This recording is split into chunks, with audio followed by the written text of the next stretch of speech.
Harry in Kaysville said, "Is Dan Aykroyd okay?" He's fine. He's just fine. In Kaysville? Oh, well. See, the usual gang of misfits and dope addicts are here. All right. Because on this day, Dan Aykroyd was 73 today. Dan Aykroyd was born on this day. Yeah. Okay. 73 today. Let's be clear about that. He's fine. Okay. He's fine. Well, I mean, you both just sort of mumbled it like maybe there was really something wrong. Dan Aykroyd was 70. Last time I saw him, he didn't look good. I heard him interviewed last year sometime, and he was Crazy. well, but he was energetic and he was entertaining, and I didn't mind a little bit of the crazy. But he didn't show up to the 50th SNL thing. I don't. Or think he wasn't invited. I don't know. could be. Oh, he must have been invited. Why wouldn't he have been invited? I don't know. Because he's crazy. He's a treasure. He is a treasure. Yeah. I've come back around on Dan Aykroyd. Yeah, you should. I hated him there for a while, but now I'm back on board because let him have his crazy. Well, I started reading about all the stuff that he has done and influenced. And Like what? Give me an example. And you should. Do you know who influenced him? I mean, was it his father or his grandfather? Was some kind of a mystic? Yeah. I mean, he grew up in that kind of and stuff. And that's where he gets that Yeah. from. It's from his father. Yeah. But what did he influence? I mean, if you talk to some performers and writers on SNL, they go, "Oh man!" Then Aykroyd walked in the room, and he just completely, within 3 seconds, fixed the entire sketch. Really? And I'm like, and you don't think of him as doing that. And he wrote most of the sketches in the early years of Saturday Night Live, and so That's what I mean. They came back on. It was weird. He wasn't at the 50th anniversary. They speak of Dan Aykroyd, and the other guy they speak of kind of is Phil Hartman. Mm-hmm. You put Phil Hartman in any sketch, it didn't matter how bad the sketch was. Phil would find a way to do something to elevate it. And he was consistently funny. And even in failing sketches, he was the funny one. They say he was a true actor. The rest of us were sketch performers, but he was an actor. He found a way to do it. Rubber Biscuit is that song. And apparently it's a song performed by the vocals only team. Was originally done by the Chips. Yes. Recorded it in 1956, then covered by the Blues Brothers on their 1978 album Briefcase Full of Blues. It was also used in Martin Scorsese's Mean Streets. Really? Yeah. This is the Chips.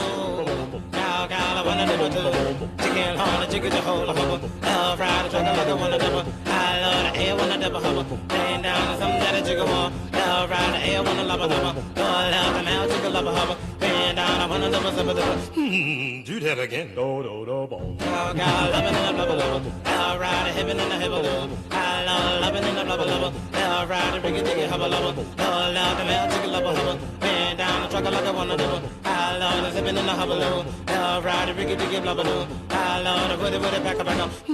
Did you ever hear of a wish sandwich? Well, it's the kind of a sandwich that you're supposed to take 2 pieces of bread and wish you had some meat. It's that's hard to do. That's really hard That's to not do. scat. What is it? They're saying most of it is actual words. Well, but they're nonsense words. It's almost scat. But It's close. Wait a minute. Here's what it says. It says It's referred to as doo-wop. doo-wop. Yeah. It's doo-wop, baby. Well, could have been worse. Yeah, what was up with this? this is not Stop the Love. All right. What? Hang What? on. Get it right. By whom? Luther Vandross died on this day. Okay. I'm sorry, I didn't know. You should have known. And what is? This is his first number one hit.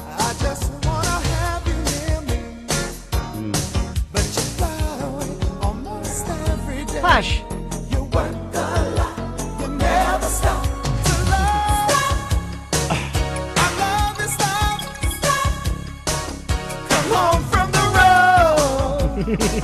That's I guess it's okay. It's not my thing. Celebrate. Yeah, I mean, in certain circles, Luther Vandross is whispered about as Yes. I know. amazing. And besides, that song is 5.5 minutes long. Yeah, that was You don't part need of the that. problem. Don't need that. Rubber Biscuit was 2.5. So I'll have to listen to this in its entirety You're gonna go- on my own Yes, you will. later. you're going to go down a Vandross hole? Yes. It's a big hole. Yes, it is. It's a really big hole. Luther Vandross is a big hole. I think you Yeah. better you need now to apologize to the Vandross family. He was a large man. It's not the way Toward the end. Toward the end. Because I'm looking at the cover of his album here. Handsome fella. Yeah, oh, you know, right there. He's very well put together. Oh yeah. But then later years. My mom called me the other day. It happens to the best of us. My mom called me the other day, and she said, "Who's that R&B singer, the gay guy that lived with his mom?" I said, "Luther Vandross." She's like, "Yeah, thank you." And she hung up. And that was it? Yeah, so you know how sometimes you just have like, I know who will know this, Have you taught her about Google? but I don't think you want to Google who is the gay R&B singer that lived with his mom. No, why? Google would just say. Do it and see. Google would just say Luther Vandross. Should I see Do what it it and says? see. Yes. Do it and see. I'm telling you, it'll say Luther Vandross. Yes. I want to see. Even Google knows it's the obvious answer. All right, let's see. His mom. Okay. And it says, It's thinking. Why is it thinking so much? Oh, the sad truth about Luther Vandross. yeah. It went Luther right there, Yeah, right Luther there. Vandross. The very first one. Yep. Luther Vandross. How many others are there? Gay The R&B sad singers. that live with their mothers. Yeah, that live with their mothers. Yeah. Oh. I wouldn't be surprised. That's very sweet. Okay. I enjoyed that. Thank you. The little bit that I got. A little bit. Yeah. And you inflicted it on us. I don't know why you have to. I don't inflict my music on you. You try to. We just don't have it available. I do not. I don't try to. Let's play Mott the Hoople. We don't have any Mott the Hoople. There was an occasion where if you had been here, we would have played Mott the Hoople. Because what's his name died, the guitar player, the leader of Mott the Hoople. And then he was in Bad Company. Bad Company after that. What'd you do when Brian Wilson died? Well, and I was gone. God only knows. God only knows. Oh, that's a good one. Yeah, it's considered. Most people consider that maybe his best song. That's a good one. Yeah, that, and I got points for that. I mean, it's no stop to love.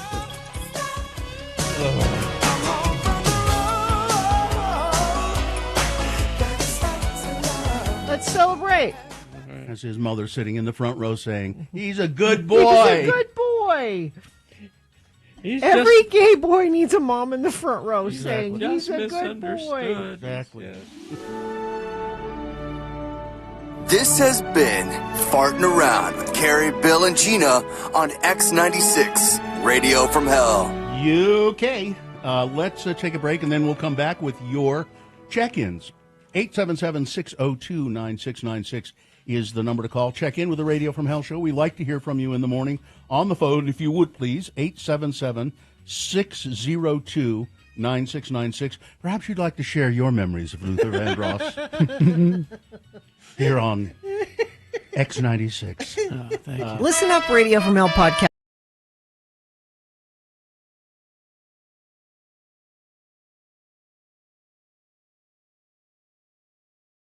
This list here A list? of the oddest laws in America. What?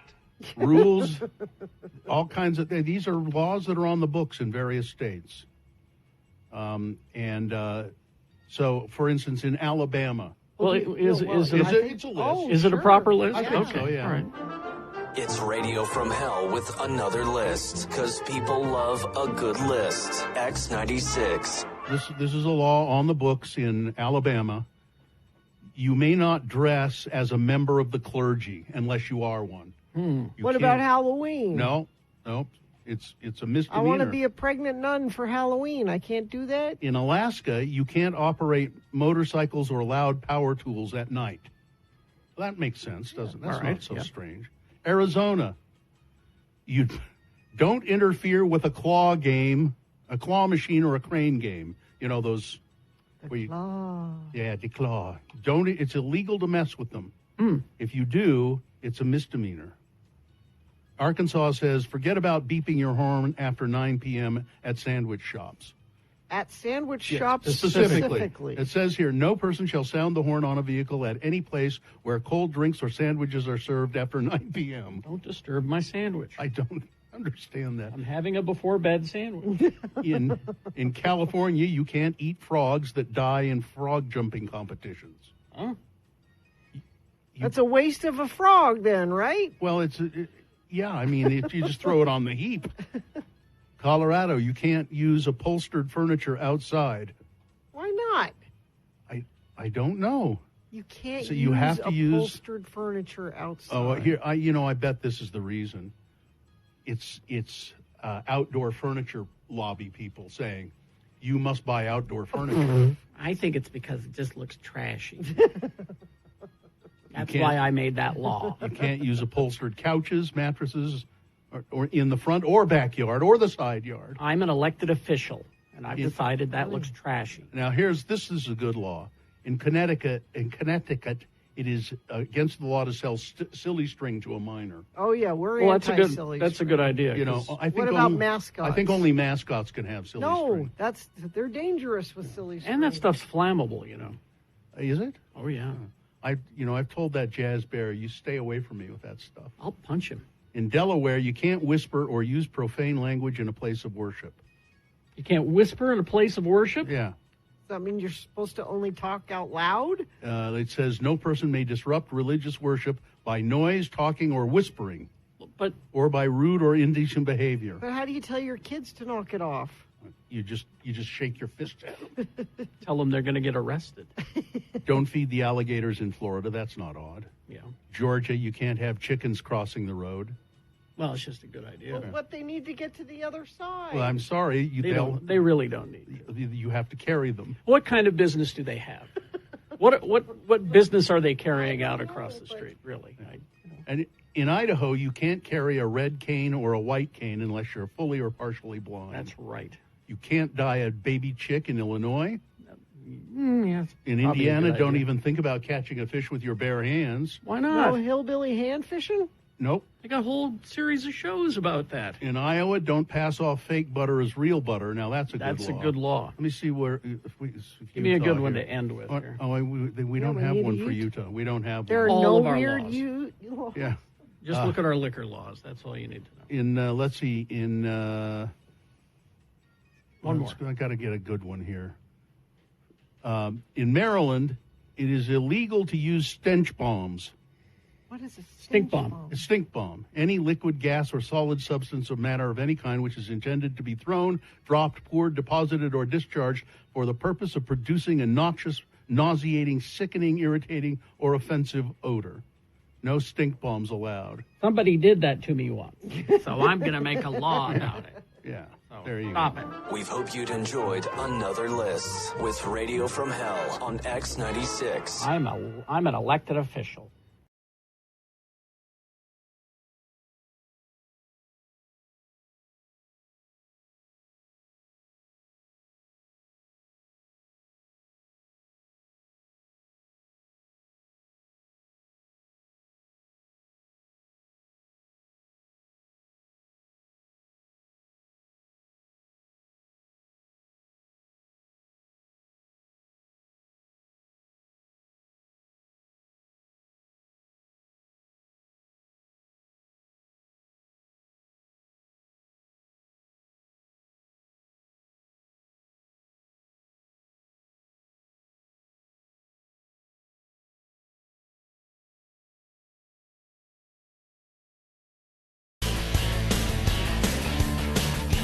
Dicks. All right, 6:20. Let's get this over with. All right, we will officially begin the program, and then we will go to your check-ins, 877-602-9696, or you can text us if you like, 33986. Gina, do we have a sponsor? Utah First Credit Union's personal checking, where every feature comes standard. Learn more at utahfirst.com. The moon is 37.6% of full. It is a waxing crescent moon. We'll have a full moon July 10th. The moon will rise today at 12:42 p.m. Today being Tuesday, it's the first day of July in the year of our Lord, Jesus Christ, 2025. It's there are a bunch of these because the first day of every month there were load 'em up. too many to mention, but National Baked Bean Month, International Chicken Wing Day, Lasagna Awareness Month, National Hot Dog Month, National Ginger Snap Day. I love a ginger snap, cold milk, and it's Hitchhiking Month. Stick out your thumb. No, don't. Head someplace. No, don't do that. I've done it many times, and gotten in trouble. I was going to say, and Yes. and probably shouldn't have. This is an all-new edition of the Radio from Hell show, starring the Lords of Morning Radio. It's Kerry Jackson right there putting on his work hat. I'm Bill Allred, the hitchhiker. Over there, Gina Barberi, who's never stuck out her thumb for anything, not even to pull out a plum and say, what a good girl am I. Nope. It's Katie for short is our fine producer. Who do we have in the booth today? Is that Maya? Hi, Maya. How are you? And we have the dog, Vax, is in there as well. And now we go to your check-ins, 877-602-9696. You can text to check in too, 33986. Let's go to New York Wine Guy. Hey, New York wine guy, are you in fact in New York? I am, sir. Who'd you vote for mayor? No, not New York City. Oh. There's a whole lot of other places okay. besides New York City. Okay. Where in New York are you? I am in a city called Elmira. Elmira. That's a Mormon I was city. going to say, that sounds like a Mormon. It is, I believe. Yes. I'm pretty sure Joseph Smith had an office front here in Elmira before he made his trek west. There's been stories. Is the hill Cumorah around there somewhere? I think that's further east from here. Missouri, in isn't it? a town called Oswego. No, it's Oswego. New York. I know okay. that. Yeah. All right. All right. Anyway, hi. That's not why you called, Anyway, though. Hey, What's no, up? Thanks for letting me listen. It's our pleasure. What's up? Well, as of yesterday, I am now retired. After 31 years, I retired as a firefighter here in Elmira. Oh, congratulations. Now you just will be whining full time? Yes, being a wine guy is no longer my hobby. I will make it my new profession. Good for you. And now, are you an amateur, sommelier or anything like that? Or? No, I just really like wine. So. What's your? Do you have a go-to that you'll buy all the time? Yeah, I like Chiantis. I like the Pinot Noirs around here are really good. This area is mostly known for the Rieslings, the dry Rieslings. Yeah, they grow their own grapes around in that part of New York. Oh, yeah. Well, Jimmy is from this area as well. He got his start in this wine region. Yeah. It's called the Finger Lakes. That's right.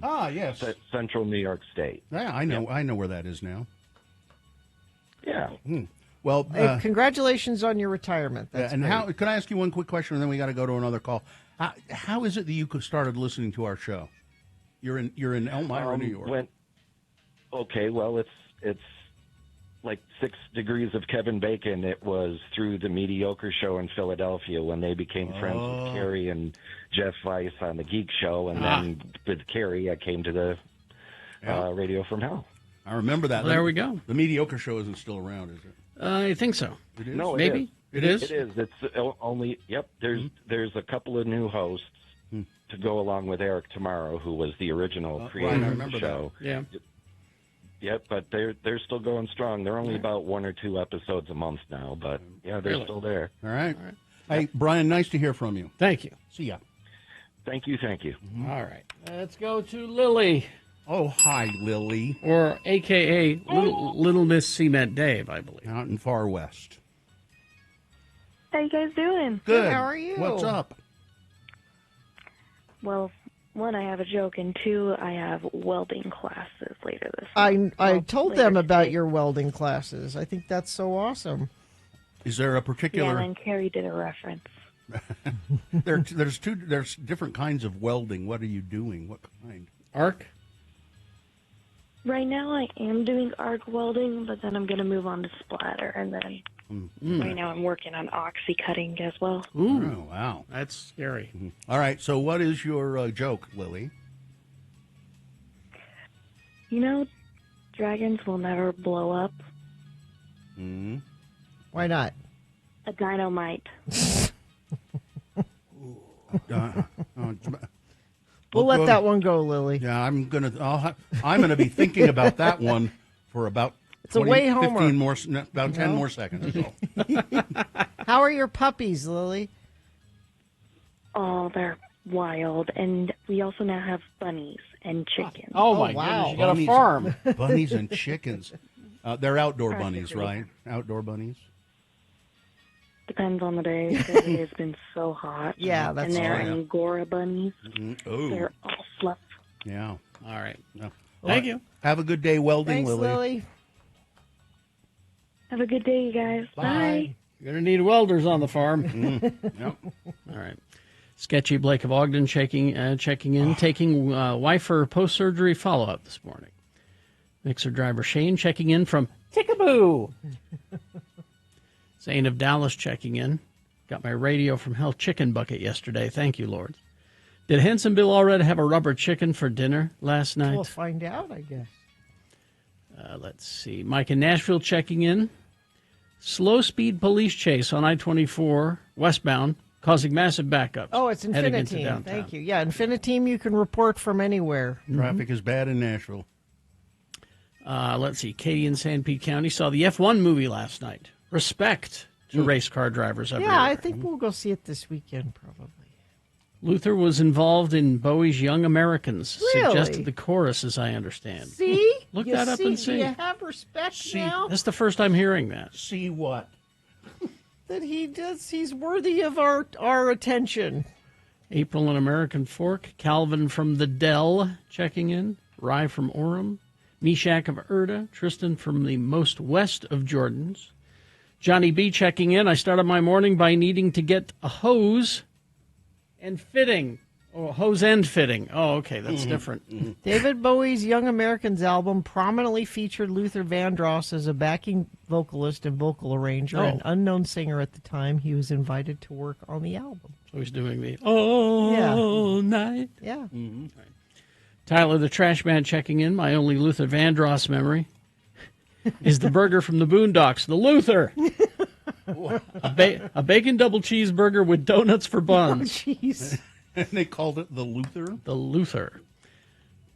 Dr. Neal, present and accounted for. Midvale's Rousdower. Quinn the Barber. Kelly, retired Johnny. Let's see. Is Rousdower a person's name? It's a character from a movie that Mystery Science Theater parodied. Oh. Rousdower, who looks up at the sun and Tom Servo, I think, says, I wonder if there's beer on the sun. All right. Let's see. Traffic, Gina, please. Well, yeah, Midvale Rousdower says I-215 north to the 201 westbound looking okay so far. Yeah, we'll take traffic from Nashville or New York or wherever. You're all part of the Infiniteam, and I will say pretty much anything you text in. So 33986 if you're seeing something out there. Holiday Oils My Holiday, get 20 cents off per gallon, and Tank Up Tuesdays at 12 different locations along the Wasatch Front. Check out Holiday Oil app for details. All right. What time do you guys want to leave? It's getting too hot in here. It is getting too hot. What do we give it, another hour? Maybe. We'll see. Navajo Nate, sorry we ran out of time, but if you were to call back, you could play Frank Christ Presents. They're fine. They're just fine. The Dead Celebrity Game. Coming up after these messages and a song, but before that, Big Boy News and a Pinuendo. Stand by for all of that. Larson, HVAC and Plumbing. You know where it's not too hot? My house now. Let's all go there. I had Sean Larson and the really nice people they're all friends of the program that work with HVAC, Larson HVAC and Plumbing. They came and put in a new system in my house. I have a new heat pump, a new air conditioner. My house stays a constant temperature. It's not fighting with itself all day, warming up and cooling down and warming up and cooling down. And it's way more energy efficient, so much so that we're going to get some rebates for putting that in. And sometimes with rebates, it's a pain because you got to file paperwork and stuff. Larson takes care of all of that for you. They have a $500 off new high-efficiency air conditioner, plus get a year's worth of fillers for free. Now, they want you to call and say, hey, I would like the $500 off high-efficiency AC. The one Gina got. Give me the one Gina got. Give me the Gina deal. And you will be so happy. Their Rheem Pro certified, and those are the units that I got. They're Rheem, and they work just great. I'm so happy with them. So a couple ways you can get a hold of them. LarsonHVAC.com/X96, or mention X96 when you call 801-930-54.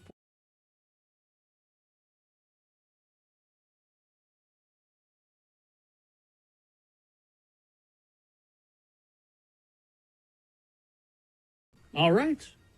So now, what's the story behind these presents? So from what I know, Hi, Katie. Macy, our intern, her mom is from Maine and traveled back there. I think she drove. Oh, she's a Maina.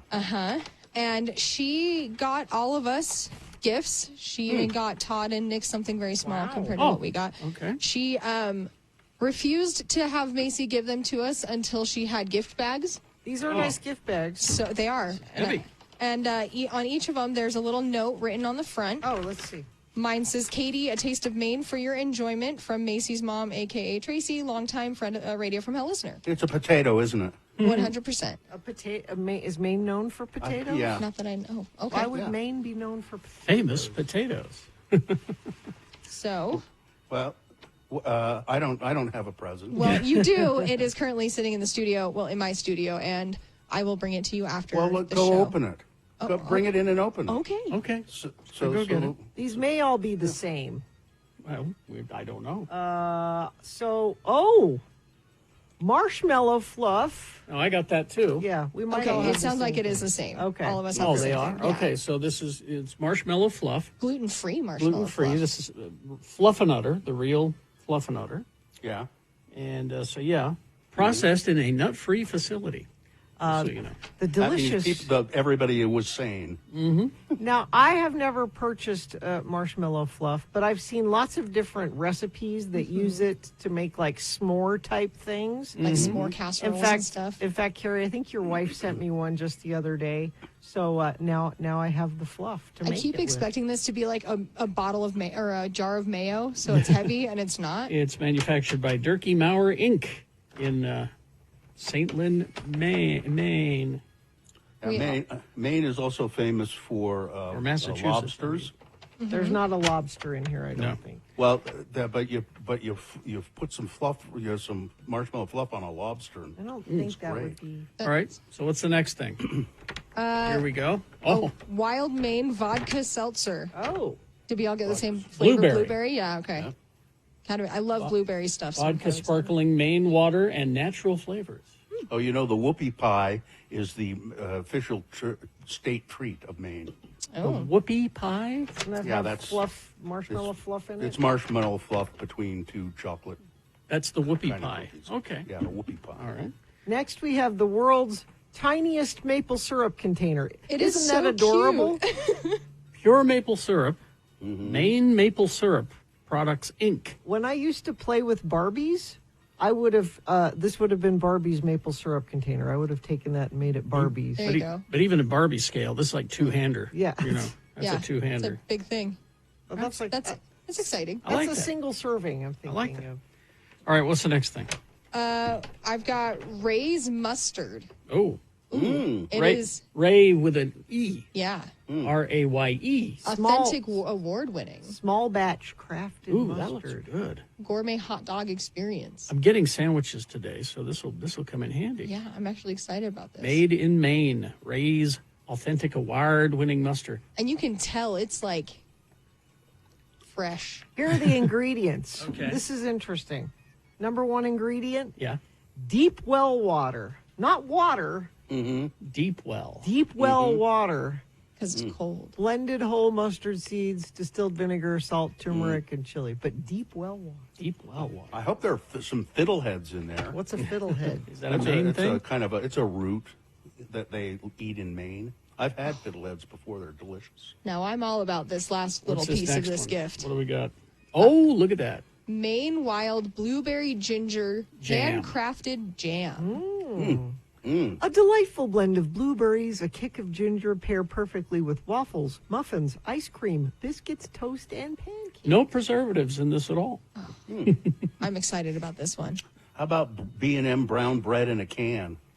We have some of that in our food storage. You I've do? seen. It's I've seen it. horrible. I've seen it in the store before, and I've never dared eat it. It's bread in a can. That sounds terrible. You know, for the Bread in a apocalypse, can? when you want bread, it's horrible. It's the B&M company that makes the baked beans, you know? Oh, yeah, B&M baked beans. Yeah, it's the same company, and they have brown bread in a can, and it's apparently very popular in Maine. Really? Sounds terrible. Macy, that was very nice. That is very your nice of mom. your mother Please to do pass that. that along to your Yes. Yeah, tell her thank you, although I would have preferred a lobster. mom. I don't think that would travel well, especially if she's All the driving. way. Oh, yeah, that's true. It is true. She probably thought of that. How about Humpty Dumpty brand potato chips? Those sound That's a good. thing. That's their Their local chip. Yeah, the local chip. Oh, there's that brown bread in a can. Oh, it's terrible. They found it. Brick oven B&M baked brown bread. It's horrible. Ready to serve. No. I haven't. Have you really tried it, Gina? No, but just the picture on the cover of it is I was awful. going to ask that too. No, it's not. Well, look at the picture that the chat room found of it. It just looks like a round slice of bread. Listen, Gina, you put enough butter or jam on that, You'll never know. you'll never know. You toast it and smother it in baked beans. I told Joe, so that's in our food storage. Like, we're going to have to be in pretty dire straits before we break out the bread in a can. Break out the bread in a can. But he's like, someday you're going to be glad we have that when nobody else can get bread in the apocalypse. You know, we have people- bread in a can. But now people know that you have it. They're going to come with their guns and try and take it we from heard you. you have bread in a can. Bird flu, Boots. Bird flu. I'm excited about the marshmallow fluff. Yeah. We'll have to do a taste test when we come back or a recap of everything that you make from this stuff. When I was a kid, I used to just get a spoon and eat it out of the jar. It sounds like too much, but at the same time, It is. I have eaten a lot of just plain marshmallows in my life. Now, what do you? How do you make the fluff and other sandwich? What do you? It's just peanut butter and marshmallow Peanut butter fluff and marshmallow on fluff. white That's bread. it. Yeah. That's easy. That's easy to Or do. it would be really good in the bread in a can. There you go. So Well, thank you. Yeah. That's very nice. Yeah, that's Macy's. right. That's right, my Maine. sister-in-law Karima moved to Maine, and we've talked about going to visit her in Maine. But we talked about not going in the fall. Can't you only visit Maine in the fall? Isn't that the only time you're I supposed mean, it's to like go? the best time to go. Oh yeah, they closed the borders. Yeah. You can't go. No, you can can't only go go in the unless fall. it's fall. I'd really like to go to. There's a place in Maine. It's called Cadillac Mountain, and it's a mountain, not a big mountain like we have, but a mountain, and it's the place where the sun strikes the continental United States first every day. Oh, that's cool. Yeah, and people go up there and climb and wait for the sun to. In this day in 1951, Fred Schneider was born, and that was before the Maine. Oh, really? Yep. Was that Fred I thought it was Schneider and the during. Was it during? Fred Schneider and the Shake Society? Fred Schneider and the Shake Society. I think it was during. I think it was, Yeah. a little bit of a feud in the Oh, B-52. okay. Trying to prove he could do it on his own. Okay, well he did. Something I like could that. be wrong. Something like that. I seem to remember that too. Anyway, he played a Fred Schneider solo because, well, it's his birthday. It's his birthday. He deserves that. All right. Well, Does he live with his mother? I don't know. He might. Might want to check. Yeah. Okay. Time for some big boy news and opinioendo. Right after that, it's Frank Christ presents They're Fine, They're Just Fine, the Dead Celebrity Game. We're going to give you a list of 4 celebrity names. 3 of those celebrities are just fine. One of them is dead. Pick the dead one correctly. You will win. Tickets to see Say Anything and Motion City Soundtrack November 30th at the Union. All right. Call, play, win. The Boner Recap. No. Frank Christ presents. We're trying to get this over with. Yes. 877-602-9696 to get those tickets. Oh, we need to. Oh, News Now. Yeah. Brought to you by. Does your company have a process requiring ultra pure water? Trust the certified master water specialist at Water Specialties, Inc. for ultra pure water system design, installation, maintenance, or sanitation. Call the experts at Water Specialties, 801-281-4911, or go to waterspecialties.net. The heat and the jet lag are getting. Yeah. It's inhuman to be in here. Yeah. The Senate is debating a key part of President Trump's domestic spending agenda this morning. The big, beautiful bill. What Bill. he is stupidly called the big, beautiful bill. And now they're calling what they're going to do Votorama, because this is all fun. By now, you've probably heard 2 things about the proposal. First, it would cut taxes in a way that would largely benefit the wealthiest Americans. Second, to recoup some of that lost revenue, they will cut health care programs, particularly Medicaid, and leave nearly 12 million more Americans uninsured over 10 years.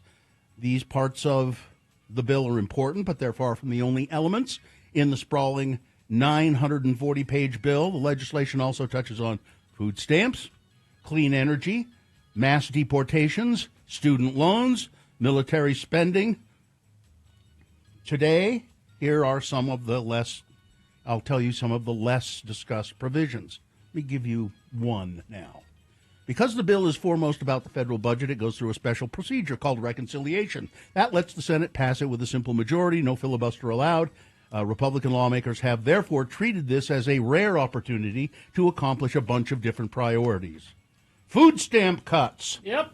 The bill will cut SNAP, the food aid program that 40 million people use.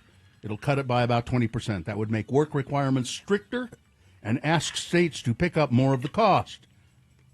The work requirements alone would likely eliminate millions of people from SNAP's rolls. Millions of others would likely have their benefits reduced, and depending on how states react to the cuts, you know how Utah will react, those reductions could end up being even steeper. Supporters argue that these measures are needed to save money and to reduce what they see as America's dependence on government programs. Remember what I said at the very beginning. This is largely to benefit the rich, the wealthiest of the Americans. Critics of the cuts say they will translate to more hunger, more poverty, disproportionately hurting the working class.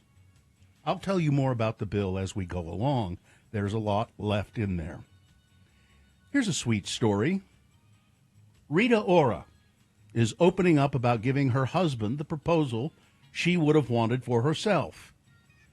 She shared candid details of the romantic moment she set up for her husband, director Taika Waititi, during a recent appearance on Begin Again podcast with Davina McCall. I got the wedding bands made. I didn't want to do anything too flashy, so this is what she did. I got some bands made that have something really personal attached to them inside, inscripted, so that only we know about. I just did the whole thing, she said. We were in L.A. and I rented out a hotel room in Palm Springs, a really nice fancy one, filled it up with balloons and cake, she said. They were heart-shaped balloons and heart-shaped cake because I'm basically doing what I would have wanted for mine. The singer continued, and so I'm holding the cake like I'm holding a bloody cake, and the balloons are all around us, and he walks into the room and he's like, oh, what the hell is this? Is it Valentine's Day? And I'm like, no. So anyway, I got down on one knee. She said he had a befuddled reaction, asking, what's happening? She thought maybe that meant that Taika Waititi was not ready for her to pop the question because she didn't genuinely know if he was going to say yes or no. Maybe he doesn't want it. Maybe he's okay to just be in a relationship, which, I mean, that's fine with me too, but I wanted to lock him down, and I did. Lock him down, Rita. And I said, and he said finally, absolutely. What the hell? Get up. Ora previously told Glamour a bit about the two's engagement, but didn't clarify whether the proposal came from her or from Waititi. It came from her. She set the whole thing up. I think that's kind of Good sweet. for her. And he went, well, yeah, of course. Damn it. Damn it. Damn it, get up off the floor. This weekend's tragedy in northern Idaho. 2 people killed. Multiple firefighters were shot. It shows how dangerous a first responder's job can be. For those who train to battle wildfires in Utah, the focus has to sometimes be on more than just the flames. Firefighters, police officers, I think we all understand that we have risky jobs, said Unified Fire Authority spokesperson Benjamin Porter. When we get on a scene, we might come across an incident that's radically different than what you were expecting. Remaining vigilant, he said, is the only way to do the job. The absolute number one question we ask ourselves when we arrive somewhere is, am I safe to be here? Despite training for almost anything, and apparently they do train somewhat for the idea that somebody might be trying to hurt them. We ask ourselves, despite training for almost anything, there's no doubt that Sunday's ambush in Idaho went far beyond what even the most trained professional could be prepared for. Yep. Firefighters are going to a forest fire. They're not worried about getting shot at by a sniper. It's not supposed to happen, said former FBI agent Greg Rogers.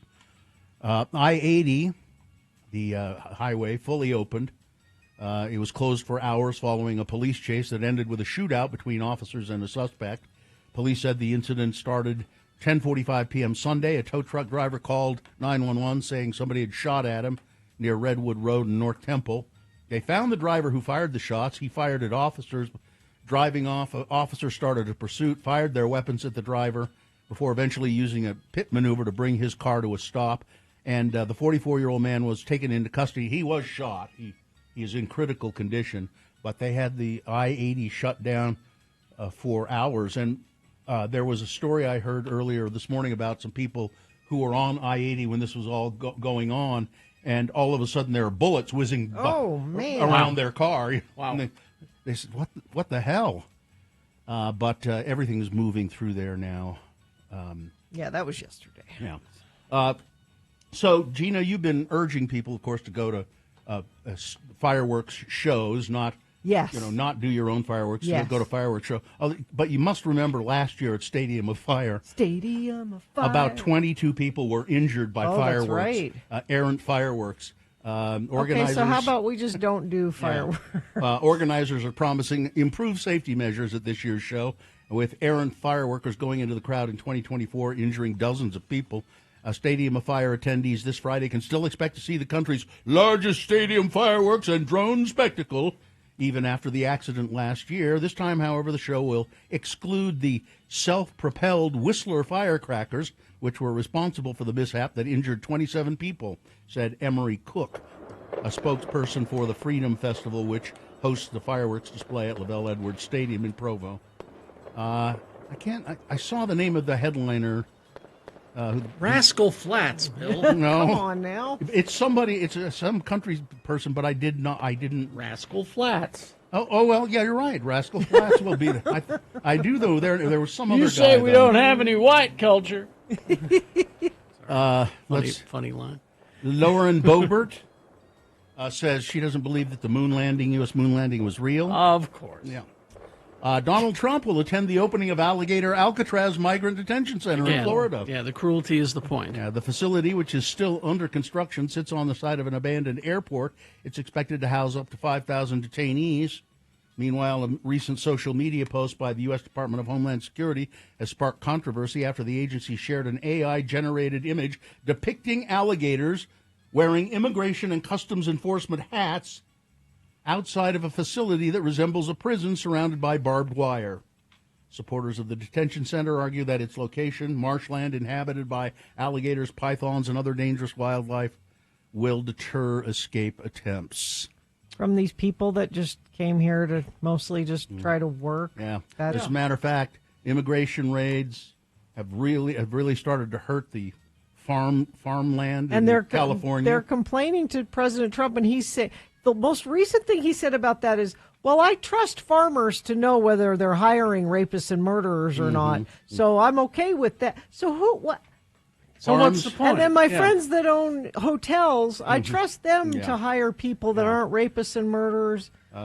Lisa Kate is a sixth-generation farmer in Ventura County, California, an area that produces billions of dollars worth of food, fruit, vegetables every year, much of it hand-picked by immigrants in the U.S., probably a lot of them illegally.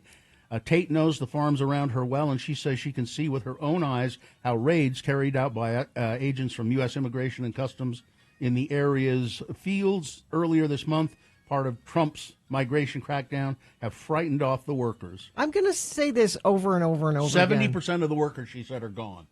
Why is this better than just finding people who need their paperwork adjusted and adjusting it? Why is this more appealing than making it easier to make undocumented people documented? They will say, first of all, most, and it's probably true, most of these people don't have paperwork. No, that's what I'm saying. They got nothing. Yeah, that's what I'm saying. Let's get them the paperwork they need. Yeah. Most of them are not murderers and rapists. Most of them are just here to work. They're vegetable pickers. Yeah, but so set up, instead of detention centers with alligators, set up tents where they have judges and social workers that can help streamline this paperwork. But maybe a couple of alligators. I mean, I agree with you, but we ought to have a couple of alligators. Let's begin with the motivation behind this. It's a lie, and that is that they're getting benefits. No, they're paying taxes, but they're not getting any benefits. And really, the reason this is all happening and happening on the scale it is, is because Stephen Miller. But it's because it's the one thing that Trump has done that he can point to and say, "See, I'm keeping my campaign promise. I'm keeping my campaign promise." All the other things he promised, he's not doing. Trump always said rapists and murderers, but Stephen Miller said you've got quotas to hit, and it's easier for these untrained people to go in and grab people at the Home Depot at the Home or at Depot. a field. They're staying out of the crime areas because they know that they'll get wiped out. Finally, archaeologists have unearthed a long-lost Egyptian city that dates back to 25,000 years. It's located on Egypt's Nile Delta. Apparently, the people lived in high-rise buildings and worshipped a cobra-headed goddess. Cool. Named Wadjet. And I'll tell you more about that coming up. All right. Sports weather traffic. Well, I'm sad. The Utah Jazz have released Jordan Clarkson. I liked him quite a bit. Looks like he's signing with the New York Knicks Another now. jersey I have to burn. Well, one of my favorite Jordan Clarkson stories, you guys might remember this. He was over shopping at City Creek, and some reporter from, I think it was KSL, walked up to him and said, "Sir, it was the start of the new Jazz season or something. Sir, have you been to many Jazz games? What's your name, sir?" "It's Jordan Clarkson." "Have you been to many Jazz games?" "Almost all of them." He said, "Wow." He just played along with it. He's a nice guy. He's a good guy, and he won't be ours anymore. He'll be in New York. Wimbledon going on. I have a few different Wimbledon stories I can do now and then a little bit later. Do you know why the white dress code at Wimbledon? I don't know. It's hot there, right? Isn't it hot? It's hot, and the thinking is that sweat doesn't show up as much when you're wearing white, and they wanted to have the armpit sweat and all. Yeah, that. they wanted to have a level of decorum at Wimbledon. And speaking of the heat, it broke records yesterday for the hottest. What was it? Do you know? It's in Celsius, and I don't know. I don't know what that means. I can't make the conversion. It was hot. It broke a record. That's how hot it was. I'll find out for the next Sportscast. Right. And speaking of that, we have a heat advisory in effect today. It's happening in our advisory in the studio. Noon until midnight. 101 expected today. Chance of thunderstorms. Oh, don't get excited. They won't be wet. It'll just be cloudy and windy and lightning, which could cause fires. So we have that. Traffic. That's the good news. Don't have much going on right now at all. I'm looking at the UDOT cameras, and they have no slowdowns being reported there. And as I'm checking our message stream, I don't see anything there either. But if you see something, you can text us 33986. Frank Crest in the studio, ladies and gentlemen. Thank you, Frank. Hello. It's 10 degrees cooler almost instantly in here. I can't stay long, so... could you just, hang around for the rest of the show? Take it in while you can. Come on, our air conditioning's broken. Frank Crest has joined us. He is the Grim Reaper of celebrities' souls. When a celebrity dies, Frank goes to the scene and takes their essence, their soul, puts it in a sidecar of his electric scooter, and whisks them off to the distribution center. Yes, and after that they go to where they're supposed to go for eternity. It's hell. 99% of the time it's hell. And Frank doesn't like his job. You hate it. Because I love our precious celebrities. Everybody wants to be just like them. Everything they say and do is right. Did you see Pete Davidson bought his girlfriend a matching watch with his? See? That's just like celebrity. Of course, there were Rolexes. They cost a ridiculous amount of money that he could have given to the poor or helped somebody with, but no! Frank joins us to play the game we call Frank Chris Presents. They're fine. They're just fine. He's given me a list of actors, 4 actors on this list. 3 of the actors are, as Frank says. Oh, they're fine. Just fine. But one of them Frank has taken. And it is the contestant's job to identify the dead celebrity. Who do we have? Oh, let's see. The randomizer will choose Navajo Nate. Yatta hey, Navajo Nate. How are you today? Yatta hey, ready from hell? Good. You're good? All right. Nate, yes. If you identify the dead celebrity on this list, you will win a prize, which is what, Gina? You will win a prize to see Say Anything with Motion City Soundtrack November 30th at the Union. All right, Nate, you ready to go? Yes, sir. Okay. Because you don't have to call me sir, really, Nate. You don't. Because it is Hitchhiking Month, Frank has given me a list of actors in movies that have hitchhiking in them. Here we go. Number 1, identify the dead celebrity, Nate. Number 1 is Lois Smith. Her film debut was in East of Eden with James Dean. Some of her other movies include Fatal Attraction, Fried Green Tomatoes, Falling Down, Twister, Minority Report, Lady Bird, and The French Dispatch. She also did extensive work on stage. She was in 5 Easy Pieces. Jack Nicholson on a journey that involved a lot of hitchhiking. Number 1, Lois Smith. Number 2 is Philip Baker Hall. He was in several Paul Thomas Anderson movies, including Hard 8, Boogie Nights, and Magnolia. Hall had supporting roles in Midnight Run, Say Anything, The Talented Mr. Ripley, The Contender, and Bruce Almighty. He was in The Truman Show. Truman tries hitchhiking to escape his weird reality. Number 2, Philip Baker Hall. Number 3 is Bijou Phillips. She got a start in the movie Black and White. Then she went on to Bully, The Door in the Floor, Havoc, Hostel, Part 3, and Choke. She guest starred in episodes of police procedural television series Hawaii Five-0 and Law & Order Special Victims Unit. She was in a movie Almost Famous, which featured random hitchhiking by random musicians. Number 3, Bijou Phillips. And finally, number 4, Jennifer Salt. An early movie role was in Midnight Cowboy. While living with actress Margot Kidder in Malibu in the early, she worked with American director Brian De Palma in the films Wedding Party, Hi Mom, and Sisters. And she appeared with Cornel Wilde and Scott Glenn in the TV film Gargoyles. She was in Midnight Cowboy, as I mentioned, and in that movie, Joe Buck hitchhikes his way to New York City. Number 4 is Jennifer Salt. Those are the actors. Navajo Nate, which one of them is dead? I'm going to guess number 4 because my last name is also Salt. Jennifer Salt? No, I'm sorry. Oh, she's fine. And you're fine too, Nate. Yes. So, Nate, I'm going to give you another chance, though, because we like you. Listen carefully. Is it Bijou Phillips? Is it Lois Smith? Or is it Philip Baker Hall? I believe it's Philip Baker Hall. It is Philip Baker Hall. He died in 2022. He was 90 years old. You'd know him if you saw him. He did cameo roles in all kinds of movies and was always interesting to watch. Nate, congratulations. You're going to go see... Say Anything in Motion City Soundtrack. There you go. Hang on, Nate. And thank you. You're welcome. Katie will tell you what you need to do next. All right. Well, I'm really concerned about... Well, I mean, Leslie Caron's birthday today. She's 94, but I'm not worried about her. No. Who are you worried about? Jamie Farr is 91. Jamie Farr. Mean old Jamie Farr. Why'd you do that? 91. Mean old Jamie It's Farr? gong show. Yeah. He'd do, and then he'd gong, and then you mean it. Never mind. But I'll be happy to check on. I'll be happy to check on Deborah Harry today. See, I think of him in a dress, being a supporter of the Toledo Mudheads. Goodbye, Frank. See, he couldn't get out of here fast enough. And you can get out of wherever you are fast enough because there are no slowdowns or accidents anywhere. I'm way different from yesterday. Well, I take that back. Tooele still has their construction issues. That's just kind of ongoing. If you folks are out in Tooele, you know you're dealing with that.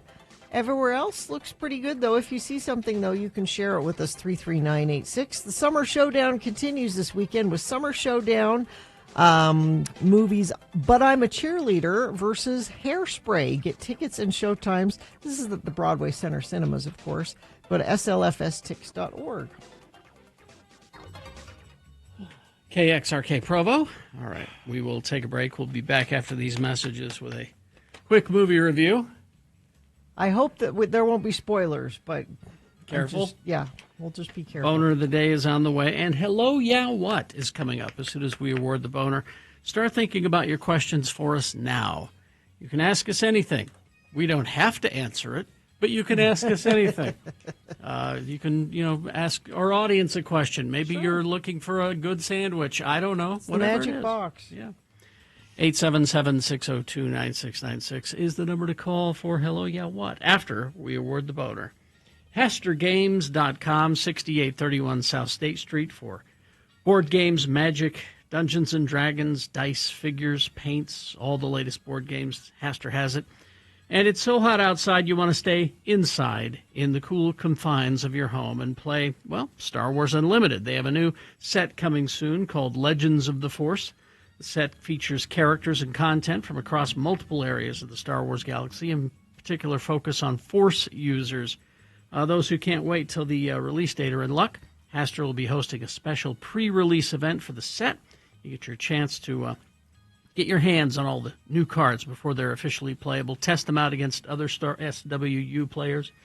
Hasbro will also be giving out tons of prizes to all participants. The event will take place on the 5th, this Saturday, July 5th. Head to HastroGames.com or stop by the store to learn more about this Star Wars event. Hastro Games, 6831.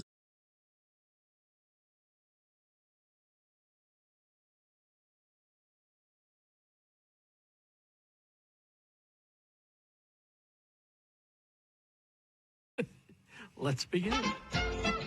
We will begin another crazy episode of Beat Gina in just a moment, but let's give Ms. Barberi a few moments to just continue her dream about David Bowie. First, a word from Fast Bite, the amazing fish bait in a tube. Ooh. Fast Bite has a magic secret formula. This squeeze bait is better than live worms. Is it? Simply squeeze. Don't question, Johnny. I'm just waiting to hear. You make it very difficult for me to do my job. Simply squeeze tantalizing worms out of a tube. What? Like toothpaste. It's only 98 cents per tube, and each tube contains 7 feet of bait. Guaranteed to catch fish faster than live bait or your money back. Wow. Squeeze bait can be used in both fresh and salt water. It won't freeze or melt. It won't slip off the hook. Oh. Absolutely harmless, and it keeps indefinitely. How would you like to catch a big string of fish? Well, now you can with the Fast Bite of Magic Squeeze Bait. Ask for Squeeze Bait at your sporting goods store today. Squeeze bait. Squeeze Bait. And now, here's a man who's spent many a happy hour down at the old fishing hole. Your host, Kerry Jackson. Squeeze bait. Squeeze Bait. Not to be confused with Zeke's floatin' bait. No. Which we used. Or Dr. Cox's blood bait. Or that. The randomizer has picked a contestant. Gina, you'll be going against Jessica today. Hi, Jessica. Are you there? Hello. All right, Jessica, we're going to toss a coin to see who goes first. It will give you the advantage in the game if you call it correctly. Heads or tails? Heads. All right, let's see what happens here. It is heads, Gina. You're one step closer to winning these tickets to see Hosier, the Unreal Unearthed Tour, coming to Utah First Credit Union Amphitheater Friday, August 1st. All right, because you won the coin toss, Jessica, that means you go first. This first question is for you to answer on your own with no interference. It's multiple choice. If you get it correct, you get the point. If not, Gina has been paying attention, and she's going to answer the question correctly and steal your point away. And we'll go back and forth like that till one of you has 3 points. It's Natalie Dormer's birthday today, so why not Game of Thrones trivia? Sure. All right.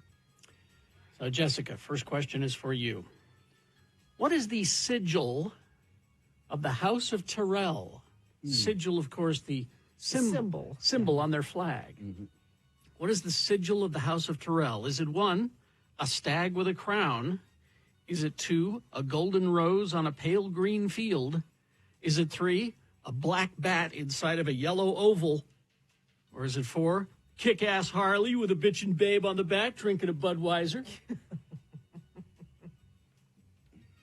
I would say 3. A black bat inside of a yellow oval? Oh, you're thinking of the Batman symbol. Yeah. That's the Batman symbol. I think it's 2. Wishful Yes. thinking. Yes, a golden rose on a pale green field. Well, that's a point for Gina. And she has stolen that point from you, Jessica. So Gina controls the question. Gina, Sansa Stark and Tyrion Lannister were suspected of poisoning King Joffrey. Who, however, really did kill him? Oh, come on. Was it 1, CIA, Yeah, of course? yeah. Was it 2, Sirhan? Is it 3, Tyrion Lannister? Or 4, Olenna Tyrell? I want Cersei to know I did it. No, 4. Olenna Tyrell, yes. That's 2-0. Jessica, it's your turn. Jessica. Each night before sleep, Arya Stark speaks the name of those that she wishes dead. It's her hit list. Mm-hmm. Who was not Oh. on Arya's hit list? So one of these names was not on the list. Okay. Is it 1, Walter Frey? Is it 2, the Hound? Is it 3, Good Gulf Greyteeth? Or 4, Tywin Lannister? Oh, I would say Tywin Lannister. No. Oh. It's going to be a clean sweep here. It's 3. Yes, it is. Good Gulf Greyteeth, because that's not a character from... Yeah, that's... Wow. Well, there you go. 3 times, too. I mean, and I can't remember any of it. Wait a minute. You watched 33986. like Emma and Santa Quinn did, and she said no spoilers For what? For 28 years later that you're going to talk about right now with Katie. It's a spoiler. The title is a spoiler. Where was she from? Santa Quinn. Santa Quinn. Okay. 28 years later. Except it wasn't. It's not really. It's 23, I think. Well, in the movie. Now. I know. But I mean, in real time. In reality, yeah. It was 20. Anyway, I saw it a week ago. A little while ago. And I really enjoyed it. It's beautifully filmed. It's scary. It's the zombies are cool. This was the first movie Gina and I have gone to see in a theater together. It's true. Well, and she got to see my anticipation and yelling at the screen in silence. luckily, there weren't very many other people in the theater. No. It was a 11 o'clock screening on a the best Monday. time to Well, go. let's begin with how was the person that I thought should play the Invisible Woman in the Fantastic Four movie, Jodie Comer. How was she? Great. fantastic. I love her so much. It's amazing that she can play a kind of a comatose, ill person and yet do it with so much variety. She's the mom. Yes. She's the mom to Spike, who's the real star of The kid. The kid Yes. was he like 11, 12 years 12. old? He's 12 years old. Isn't he the actor that was in Jojo Rabbit? I don't know. I Might could be. not tell Is he? Let me the see. whole movie. And then what's Aaron Craven. Taylor Johnson? Yeah. Is the dad? Is that his name? Yes, Aaron Taylor Johnson. Craven. I got it. I thought. Yes. I thought I was saying the wrong Yeah. name. No, he was not in. No, JoJo. okay. He hasn't done much. He's pretty young. And Craven, he's always good though. I mean, he even took that crappy Craven movie and made me like him. Aaron Amen. Taylor Johnson. Yeah. He is, but I will say, not in this a whole lot. No, he is not the main character. All right. Not the main character. Although a lot pivots on him, And- and we won't say. Don't say what. No, I'm just going to say there is going to be another movie, and he'll be in. Yes. Yeah.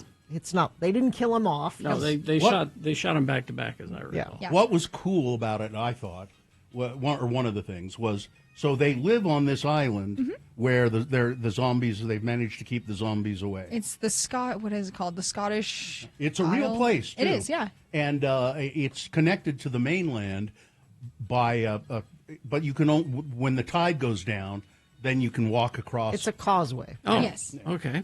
And that's really cool. Low tide is the only time you can cross it. High tide is too much. And can the zombies not swim? Is that what These fast zombies? No.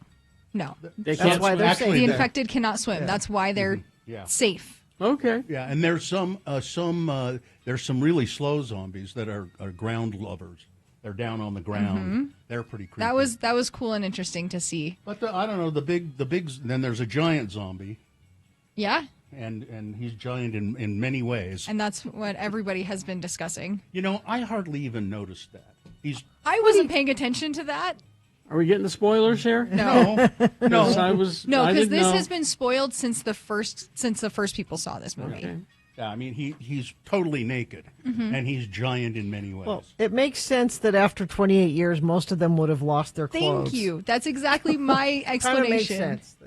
Why did you need that explanation? Well, because number one, The Walking Dead. There's always people and zombies walking around with That's clothes. because it's TV. I'm just saying this is one of the most Accurate. yes, with yes. the fact that clothes Oh, deteriorate after yeah, so many yeah, years. very accurate. If zombies are on the British island, yeah.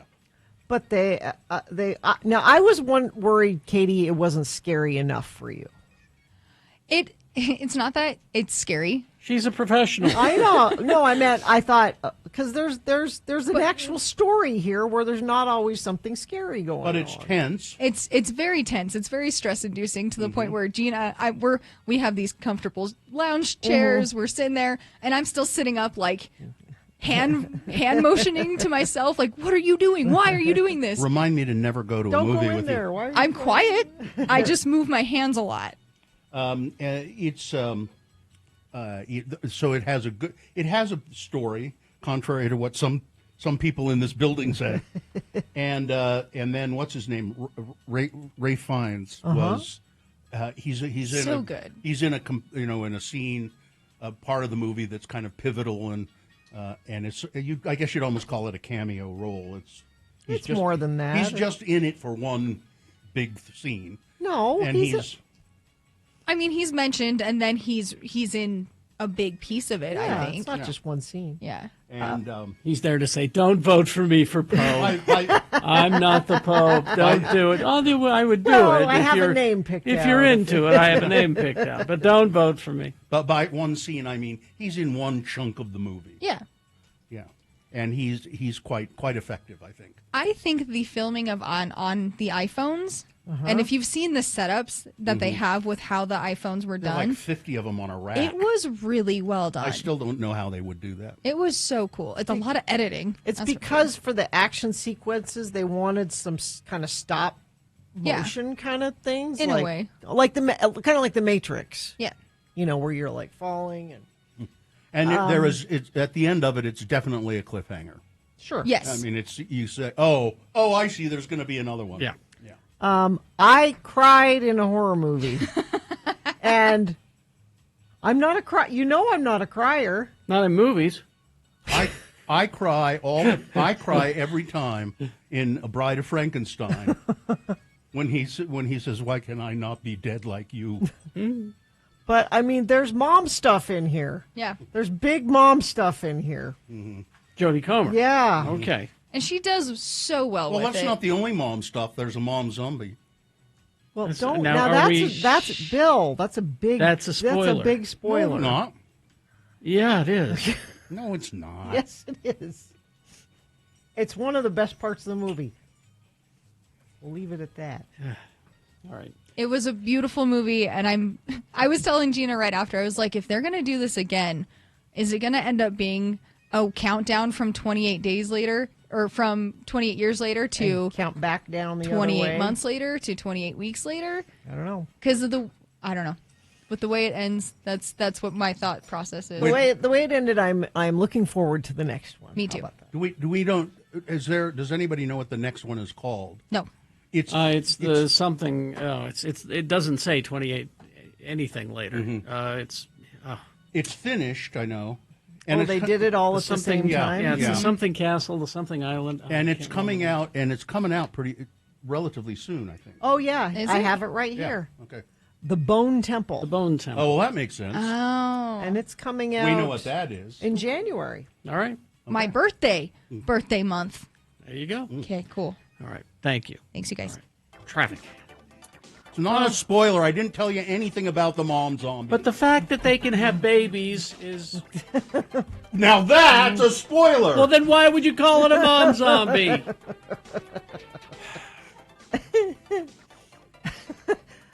Traffic is great. I have no slowdowns other than what folks are dealing with out in Tooele. You can always text us and let us know what you're seeing at 33986. All right. We will take a break. We will be back after these with boners let and me big boy news. Tell you what the boners are here. Oh, it's too hot in here. Let's see. Here we go. People our own age, well, they just don't seem to like us. Boner candidate number 2, it's Judge Honey or Your Honor Honey. And boner candidate number 3, someone's been taking pot shots at the Krishnas in Spanish Fork. Oh, yes. Boner of the day, big boy news, all coming up after these messages and a song. It's an On This Day song. Stand by for that. Bullfrog Spa's Independence Day sale happening right now through July 7th. So you have until July 7th to take advantage of all these deals. For a limited time, you can get up to $4,000 off MSRP, plus a free accessory package with no purchase. You can save even more on, you don't have to buy new. You can get these refurbished, factory-certified scratch and dent inventory available exclusively at Bullfrog Spa's factory stores. So don't miss out. Now, there's one near you. Go to bullfrogspas.com and ask about their special financing. They've been around for nearly 30 years, manufacturer of quality, high-efficiency spas that are built to last. They use up to 90% less plumbing. They increase reliability and performance. And, of course, they got the personalized therapy ones. If you got a bad back or something like that, Bullfrog Spa's Jetpack Therapy System includes up to 16 unique and interchangeable jetpack massages for every part of your body. So go to bullfrogspas.com and take a look at the Independence Day sale happening now through July.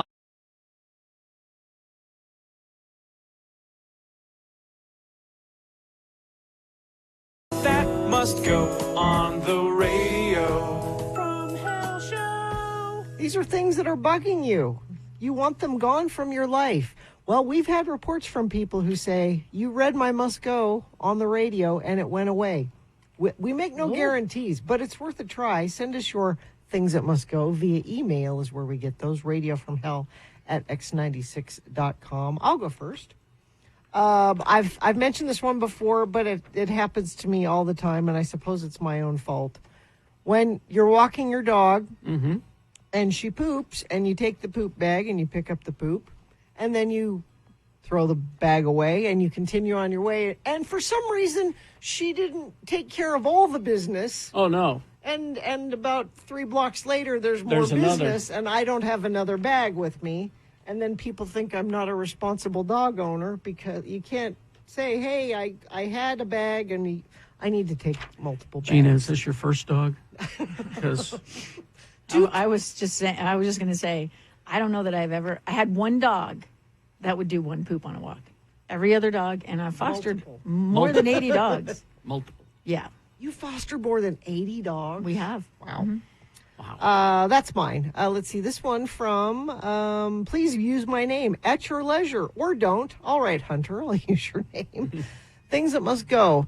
My email that does or does not flag spam must go, like getting it wrong. Email from my apartment complex about a new way to pay rent goes to the spam folder. Oh. Email containing words that have unnecessary dots and accents on them doesn't go to the spam folder. Yeah. Email from my therapist telling me she's ready for my appointment over Zoom, spam. Email offering me a free Trump flag even though I'm a hardcore liberal, not spam. This happens to me all the time. And like I get emails from my kids' school that I just miss because it goes to my spam folder. Let's see. Things that must go from Tony. Realizing that summer is over because the hardware store has Halloween decorations out for sale and that the fall semester is starting soon. Mother-in-law who failed to bring back the trash cans behind the fence, and now the raccoons have discovered it. Uh-oh. Bridge construction on the 201 highway at 3200 West. Everybody's dealing with this. I'm hearing and it's months and months and months. I go to training 4 times a week. I have to navigate that. Oh, really? Because I've not been out there yet, but I hear it's a nightmare. Pay attention. Yeah. Do not take your eyes off the road. And finally, this from Laura, things that must go. The public bathroom lingerers at work. Oh, yeah. You've done your business. You washed your hands. You dried your hands. Now get out. Exactly. There's no reason. That's too small of a room anyway. Yeah, just do your business and leave. Amy, do you have some? Yes, I do. Okay, so this one asks us not to read her name. 3 must-goes from her. The guy who mansplained my career of 20-plus years to me, he then messed up a written piece with my byline when I addressed it. When I addressed it with him, he would not apologize. Oh. I had one of these myself, as I told Gina, where I said something very clearly and very directly, and then someone said, I think what Amy's trying to say here is, and if you know me, I don't need you to tell me what I was trying to say. Exactly. It'll only get worse from there. Regular-sized vehicles parking in the oversized vehicle parking spot in Yellowstone. RVs and buses don't have other options, so don't take those limited spaces. Parking at the U, Gina? Yeah. Including the absolutely absurd amount they charge employees. Definitely contest the ticket, Gina. And this person wished me a happy early birthday, so nice. You must know me. But thank you for that happy early birthday wish. Things that must go from Maria Cooper. Parents who start social media pages for their little kids and post on it like the kid is posting. That's weird. Come on, people. We know it's not the kid. Okay, I tried to do this with my dog. It lasted like 2 weeks. Yeah. I think dog's different than kid, though. Yeah, I think. But he also did not. He was not into. I mean, how many posts can you? I called it Mean Face Manning because he has a Derpy Hudson on Instagram, I think, has been inactive for quite some time. But the intentions were there. Right? We get it. We get why these parents think their kid is so cute. Everyone would want this, but your kid doesn't want it. No. The best thing is when a parent wishes themselves a happy birthday on the kid's account, wording it as if the child did it. Hey, actually, I think I might have Manning wish me a happy birthday. People who volunteer and post about it, like posting they volunteered to help the homeless and they post a pic of them handing something to a homeless person.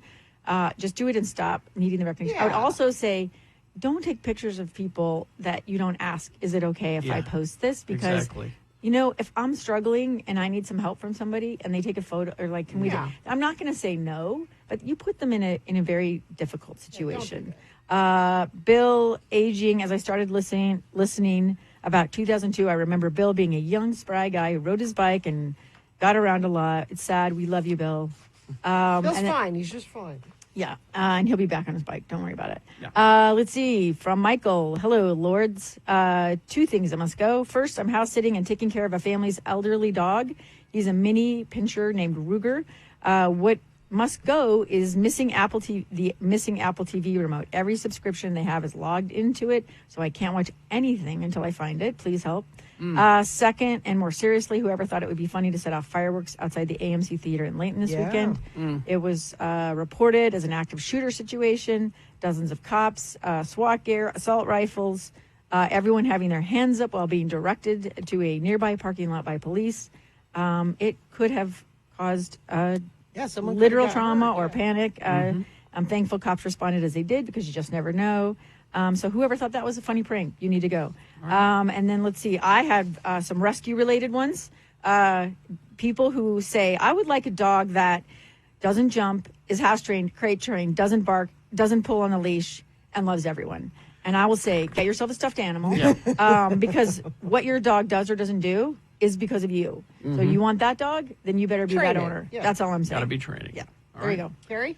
This one from does not say. I can use the name, so I won't. I was given the wrong receipt at a fast food restaurant, along with the correct receipt in the bag. I looked at the wrong receipt first.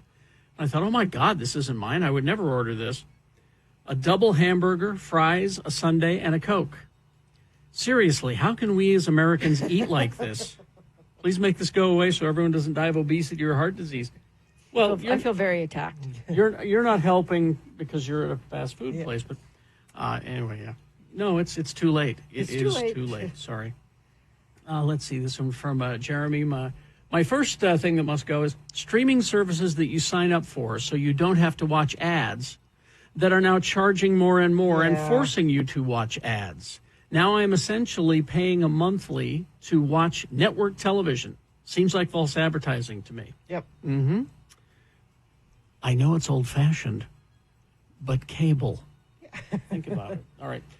Shows that you watch on streaming app that do not automatically prompt you to watch the next episode in order. For example, I open the app, find my show, select the show I've been watching, and for some reason it starts the entire series or season from the beginning. So I'm forced to go back, select episodes, options, scroll down, the whole thing. Yeah. It must go. There are some apps that are better than others, I'll tell you that.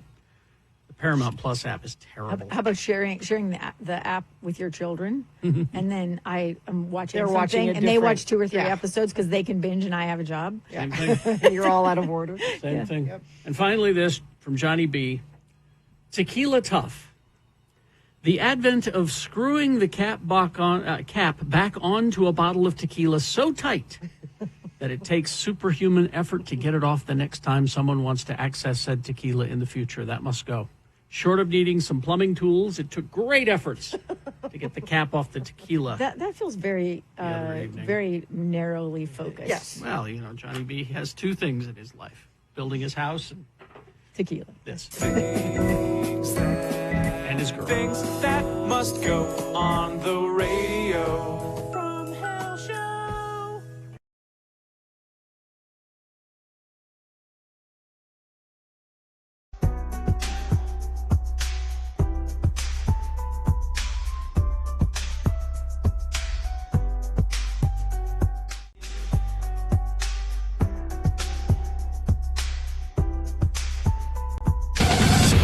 Because on this day, 1997, Prodigy released their third studio album, The Fat of the Land, featuring many songs, but mostly featuring that song. Who was, what's the name of that guy? He died recently. I don't remember. A couple of years ago. That guy. Yeah. He was a tortured genius. Troubled. Yeah. All right. Let's see. Time now for Boner of the Day. 3 new stories. These will be examples of bad, stupid, or funny human behavior. And Keith Flint. Sorry. Who was it, Keith? Keith Flint. Yeah, thanks. And you will decide with your vote of these 3 candidates which one is the worst, which one deserves to be Boner of the Day. For today, July 1, 2025. We'll give you 2 candidates now, a third after the news. Once you've heard all 3, you'll vote. One of you lucky random Boner voters will receive. Can't buy it, got to win it. Radio from Hell Boner t-shirt. Boner candidate number 1. Well, people our own age, well, they just don't seem to like us. Volusia County, Florida. Wait till you get a load of these 2 guys. 2 Florida men have been arrested after they allegedly hosted a party with alcohol involving 24 children, 24 kids. Oh. Volusia County Sheriff Mike Chitwood said that 24-year-old Carter Jeffries and 19-year-old Christian Gennaro their mugshots are priceless at x96.com/live. Hosted a party on Tuesday night west of DeLand, Florida. Deputies said the party had alcohol and about 24 minors, with some of them being as young as the age of 14. Authorities said all of the kids were safely collected by their parents. Jeffries of Castleberry is facing 24 counts of contributing to the delinquency of a minor, as well as 30 charges of providing alcohol to a person under 21. Tito's bottles were found in his backpack. Mr. Gennaro of DeLand, Florida, is also facing 24 counts of contributing to the delinquency of minors. That huge party involving kids, some as young as the age of 14. Why? People of our own age, well, I don't know, they just don't seem to like us. God. Boner candidate number 1. We can get little kids to like us, okay, but I don't know. There's Boner candidate number 2. It's Judge Honey, or Your Honor Honey. An appellate lawyer has gained internet fame after he called a female judge honey during a heat of oral arguments before the Colorado Court of Appeals last week. But, honey, he said. There's great video of this. He said before catching himself, going, oh my God, I'm sorry. He said I don't know what to say. I apologize. That shows you have no respect for a female judge. Exactly. The lawyer was representing Colorado in a criminal appeals case and a sexual assault case. Colorado Judge Elizabeth Harris told the lawyer to continue, but he struggled to gather his thoughts. Yeah. I'm sorry. I've just been totally thrown off by my mistake, he said. I can imagine, the judge replied. It's not a mistake. That's looking at a woman and your thought is to call her honey. I'm a little thrown by that also, if I'm being honest, the judge said. Later in the video, not included in the clip that was circulating, the lawyer said he apologizes profusely. My brain just wasn't turned on. I'm just remember, counselor, it's Judge Honey or Your Honor Honey, if you have to say it. Boner candidate number 2. Wow. But Judge Honey. That is your definition. Yeah. Coming up of a Freudian slip. Because that's how he looks at women. Exactly. You're all honey. The waitress is honey. The bank teller is honey. Coming up in a moment, Boner candidate number 3. Someone has been taking pot shots at the Krishnas in Spanish Fork. Yeah. All right, Boner candidate number 3. Coming up after this, Big Boy News and Opinioendo, brought to you by Excel Automotive Repair, commuter vehicle repair specialists, Asian and small domestic vehicles, dealership quality service at independent shop rates, 33rd South, 290 East. To make an appointment, go to excelautomotiverepair.com. Well, we told you about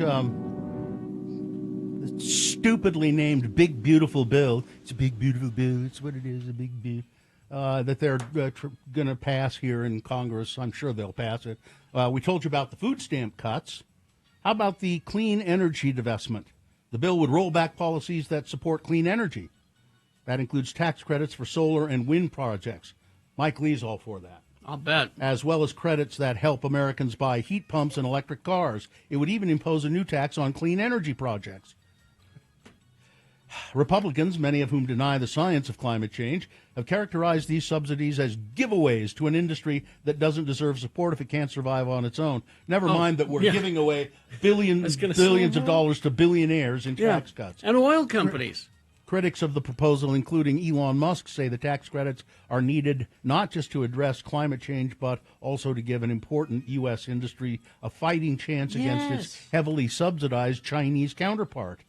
Trump keeps complaining that these things are built in China. Well, then let's build them here, stupid. One other item, funding for deportation. Trump says he needs more money to carry out mass deportations, and the legislation would make sure he has it. New funding would support building more of the wall along the southern border, adding more border surveillance, and constructing more prisons, among other measures. Well, okay, I'll stop there. I'll give you some more of the bill coming up in the next news. No verdict in the first day of jury deliberations in the Sean Combs trial. The trial began deliberations yesterday after a flurry of initial communications with the judge. A verdict has not yet been delivered. Apparently, one juror, I don't understand what I'm supposed to do. After all this? Yeah, I don't understand. So the jury, made up of 8 men and 4 women, started deliberating the charges around 11:30 Eastern time. The judge had gone over the legal instructions for about 2 hours. Less than an hour after that, the jury foreperson sent a note alerting the court that there were concerns about a specific member of the jury, identified only as a male scientist, not being able to follow the instructions that the judge had given them. Jeez. The judge reviewed responses to the note from both the prosecution and the defense. The response sent back to the jury around 2 p.m. leaned toward the prosecutor's proposal, stating, I received your note. I remind every juror of their duty to deliberate and an obligation to follow my instructions on the law. The note also said something about not revealing specifics about their deliberations in future notes. There are 5 alternate jurors on standby in the case, and they could yank that one juror and put another one in. Well, and this could all fall apart. They could not be able to come to a decision. I don't understand. Yeah. Maybe somebody got to him. A now deceased man who police believe fatally shot 2 Idaho firefighters and wounded a third after luring them into a brush fire he had allegedly set. He did set it on Sunday. The man has now been named. Local law enforcement officials identified him as 20-year-old Wes Rowley. The sheriff's office there issued a release Sunday evening saying that the SWAT team had found the dead man on Canfield Mountain, just north of Coeur d'Alene, the area where the fire broke out. The man's body was removed from where it was found because the fire was advancing and would have burned him up. We do believe the suspect started the fire. We do believe that it was an ambush and it was intentional. The firefighters did not have a chance. Apparently, his grandfather, Dale Rowley, told CNN he'd been working in the tree service industry and he was trying to figure out a career path. He wanted to be a fireman. He was doing tree work and he wanted to be a fireman in the forest. As far as I know, he was actually pursuing it. He was transient, though. He was a loner. He was apparently living in his car. Speaking of crime, we're going to go to the crime desk now. I guess we have a sort of a resolve in the Brian Kohberger case. What? Unsatisfying resolve. Right? Remind us who he is. Brian Kohberger, the man charged in the brutal stabbing deaths of 4 University of Idaho students, has reached a plea deal to avoid the death penalty, according to a letter that prosecutors sent to relatives of the victims. Mr. Kohberger had been set to go on trial on murder charges in August, nearly 3 years after the killings, which occurred at a residence near the University of Moscow, Idaho. Plea hearing is set for tomorrow. In a letter to the victims' families on Monday, prosecutors said that Mr. Kohberger's defense team asked for the plea offer last week. Under the proposed agreement, which must be approved by the judge in the case, Mr. Kohberger would plead guilty to all charges, face 4 consecutive life sentences, waive all rights to appeal, no chance of parole. The family of Kaylee Goncalves, one of the victims, criticized the prosecution team for failing to consult with the families. Some of them had even worked to change the Idaho law to allow the firing squad as a form of capital punishment. After more than 2 years, this is how it concludes, with a secretive deal, hurried effort to close the case without any input from victims' families on the plea's details. They wanted him dead. Not only did they want him dead, they wanted their day in court. Yeah. What about, what does this mean we'll not have any details about the case at all? Well, I mean, and that's what the motive was? Yeah. Any of that? So that's what I say. What I mean when I say this is unsatisfying.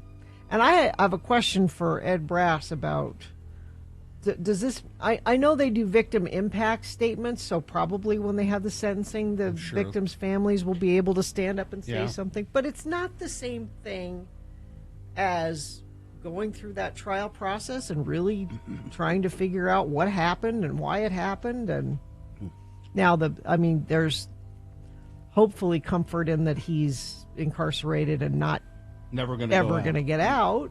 But still, yeah.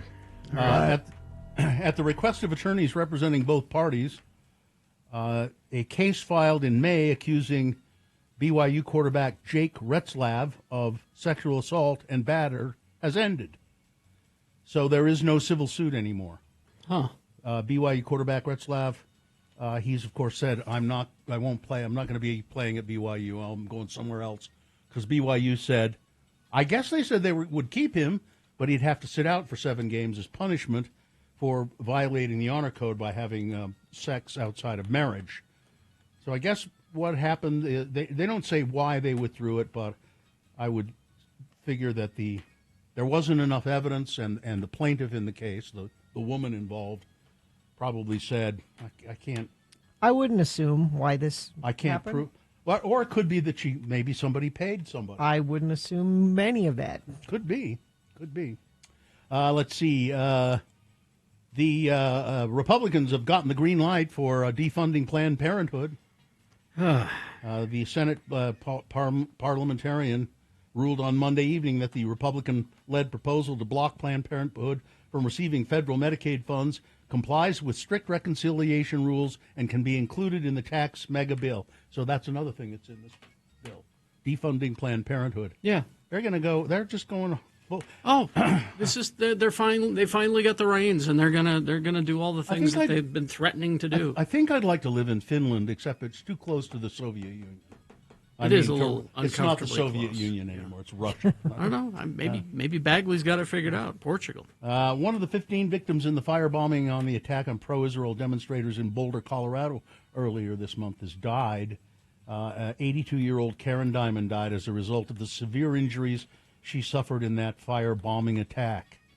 And finally, crew members from a Disney cruise ship saved a girl who fell overboard and her father who jumped in after her.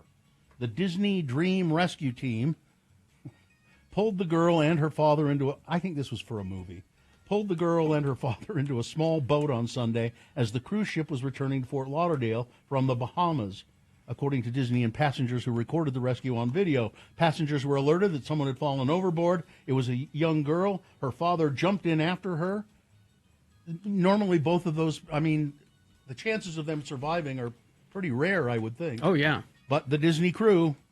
Well, that's good to hear that they finally took Goofy off of that crew. Yeah. Because that would have just. Yeah, it would have been. Yeah. And Donald had nothing to do with it. Well, either. he can't float. But, Yeah. All right. It's true. Sports? No, not sports. Weather, traffic. We have a heat advisory in effect. In the studio? Now, I do think the air came on, though. Feels like Just we have a little bit. Maybe. From noon until midnight tonight, heat advisory in effect. Could be 101 for a high today. 20% chance of thunderstorms. Don't get excited like that means rain. That just means clouds and possibly lightning, which could be a problem. Overnight low 71. Tomorrow 94 expected for a high. The summer showdown continues this weekend. And Carrie's playing the traffic music. There's nothing going on. Oh, there isn't? Yeah. It's actually what? There's a train stopped on 12th Street in Ogden. Traffic backed up to wall. Thank you. That came in from the Infinity team. Yeah. Thank you for that. Yes, Summer Showdown continues this weekend at Broadway Center Cinemas. The movies are But I'm a Cheerleader versus Hairspray. Get tickets and showtimes at slfstix.org. Here's boner candidate number 3. Somebody's been taking pot shots at the Krishnas in Spanish Fork. Yeah. Really, this is just Essie. Yes. Essie. Sitting on top of a hill in Utah County for over 2 decades, the Krishna Temple in Spanish Fork has been rocked this month by multiple shootings. The latest coming this past weekend. These shootings have sparked an investigation by the sheriff's office. Well, I would hope so. Video and photos show multiple bullet holes at the temple, located 8500 South. Casings from the rounds were also discovered outside the Sri Sri Radha Krishna Temple, where people from all walks of life come to find peace. A lot of people from different religions come here. It's a sanctuary, a community sanctuary, said Vi Warden, the president of the temple. Built in the early 90s, the 10,000-square-foot Sri Sri Radha Krishna Temple sits on a 15-acre campus alongside peacocks and llamas and cows. Never before has the temple been shaken as it has this month. We've gone on well over these last decades with no trouble. And now suddenly, whether it's religious or politically motivated, we don't know, Mr. Warden said. Both. Or Ms. Warden, I don't know. It's Vi Warden. Anyway, the sheriff's office is investigating. There were 3 different times that there were some bullets shot at the temple in June. Security shows a car pulling up to the temple's front gate, somebody shooting at the building. The sheriff's office is investigating and asking for anybody who knows anything. They applied for funding for more security cameras. They have some security cameras, but they wanted more, and they applied for funding through the federal government. Guess what happened there? The funding was cut. You know, that temple was able to be built in part because of the Church of Jesus Christ of Latter-day Saints. They put a bunch of money into it and said, you know, we'd like to help you. We understand temple building. We would like to help you with your effort. And I don't remember how much it was, but they contributed a certain amount of money to building the Christian temple. I mean, I knew Spanish Fork. I can say this because I'm from there. I knew you'd get around to this eventually, but I'm surprised it took this long. All right, that's boner candidate number 3. Somebody's been taking pot shots at the Krishnas in Spanish Fork. All right, let's review the first 2 and vote. Boner candidate number 1. People our own age, well, they just don't seem to like us. Maybe it's your stupid beards. They look like they're in a cult or something, don't they? They both have the same sort of weird beard. These 2 guys, 24 and 19 years old respectively, but they're hosting drinking parties with young kids, some as young as 14. Boner candidate number 2, it's Judge Honey or Your Honor Honey. An appellate lawyer in Colorado, he's in an argument. The female judge, they're arguing back and forth in the court, and he says, "But honey," to the. Oh, I'm sorry. I mean, I didn't mean to say that. I apologize. And then boner candidate number 3. Someone's been taking pot shots at the Krishnas in Spanish Fork. All right. Time to vote for boner of the day. 1, 2, or 3. Remember your candidate number, the one that you think should win. The one that you think is the worst. Put that single-digit candidate number in the message of a text, and then text that to 33986. Or you can call Katie in the producer's booth. She'll take your live vocal vote, and you can say hello. 877-602-9696. Or go online, x96.com. Look for the box that says Boner Voting July 1, 2025. Click and vote. If you don't see that box, refresh your browser. It'll appear. Click and vote. Now, as soon as you hear us award Boner of the Day, that means the phone lines are open for Hello, Yeah, What? Where you call us and talk to us about whatever. Ask a question, anything. All right? Get ready to play right after the Boner Award.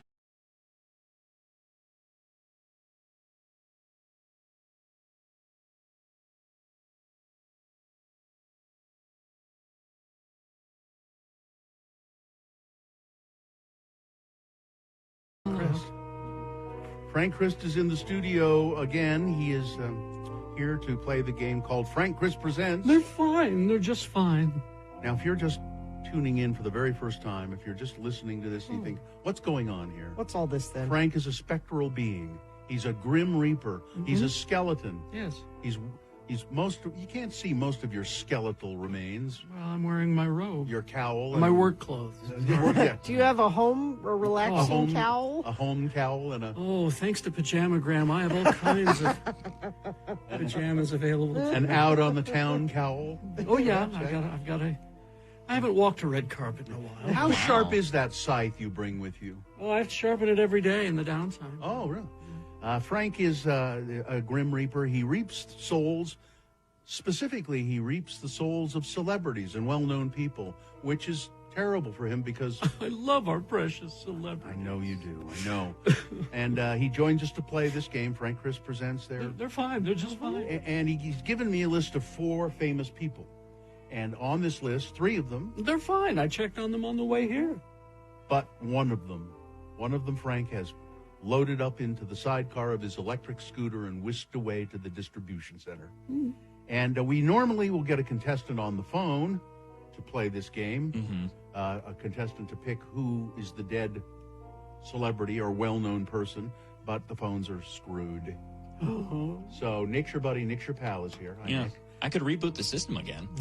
That always works, doesn't it? I was told to do it again. Yeah. I just don't want to see you crawl under there again. It's disturbing. I don't think the 10th time is the charm. No? I don't think.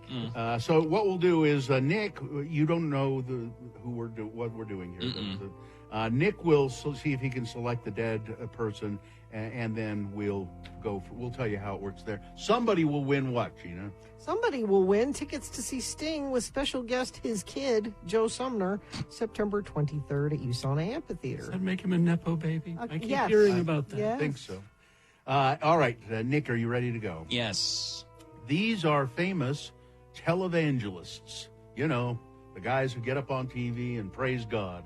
Those guys. All right. Number 1, Gardner Ted Armstrong, son of Herbert W. Armstrong, founder of the Worldwide Church of God. Armstrong succeeded his father as the voice of the world tomorrow, the church's radio program that aired around the world.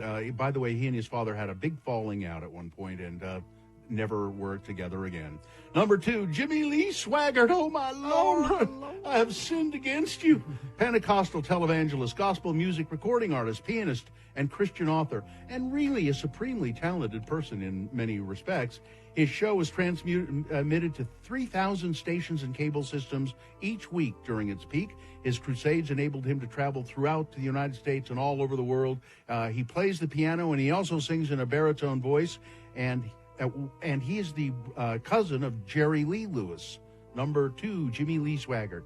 Number 3, Rodney Lee Parsley, senior pastor of the World Harvest Church, a very large Pentecostal church. He founded the Center for Moral Clarity. And number 4... No pressure. No. Number 4, Joel Osteen. Joel Osteen, known for his weekly televised services and best-selling books. He's kind of a celebrity televangelist. A lot of celebrities go after or have gone after Joel Osteen. All right, so there you go. 4 televangelists. Which one is dead? Sadly, I know Frank hasn't seen Joel Osteen yet, so I'm going to guess number 2. Jimmy Lee Swaggart? No, he's fine. He's 88. Fine. 88. I'll give you I'll another be seeing chance. him soon, but, you know. Another chance, Nick. Okay. Is it Garner Ted Armstrong or Rodney Parsley or Joel Osteen? The first one. Garner Armstrong. Garner Ted Armstrong. Well done. Wow. Well done. When I picked him up, he said, just call me GTA. Praise be. Praise be. The World Tomorrow. Died in 2003. All right. Who you're playing for? What keyword would you like people to text in? Let's go with the thing I just said. Praise. Ward Praise. boner The 3 of the day. Well, I'm kind of surprised. Oh, the boner of the day is brought to you in part by lentil and goat cheese salad. And Utah First Credit Union's personal checking, where every feature comes standard. Learn more at utahfirst.com.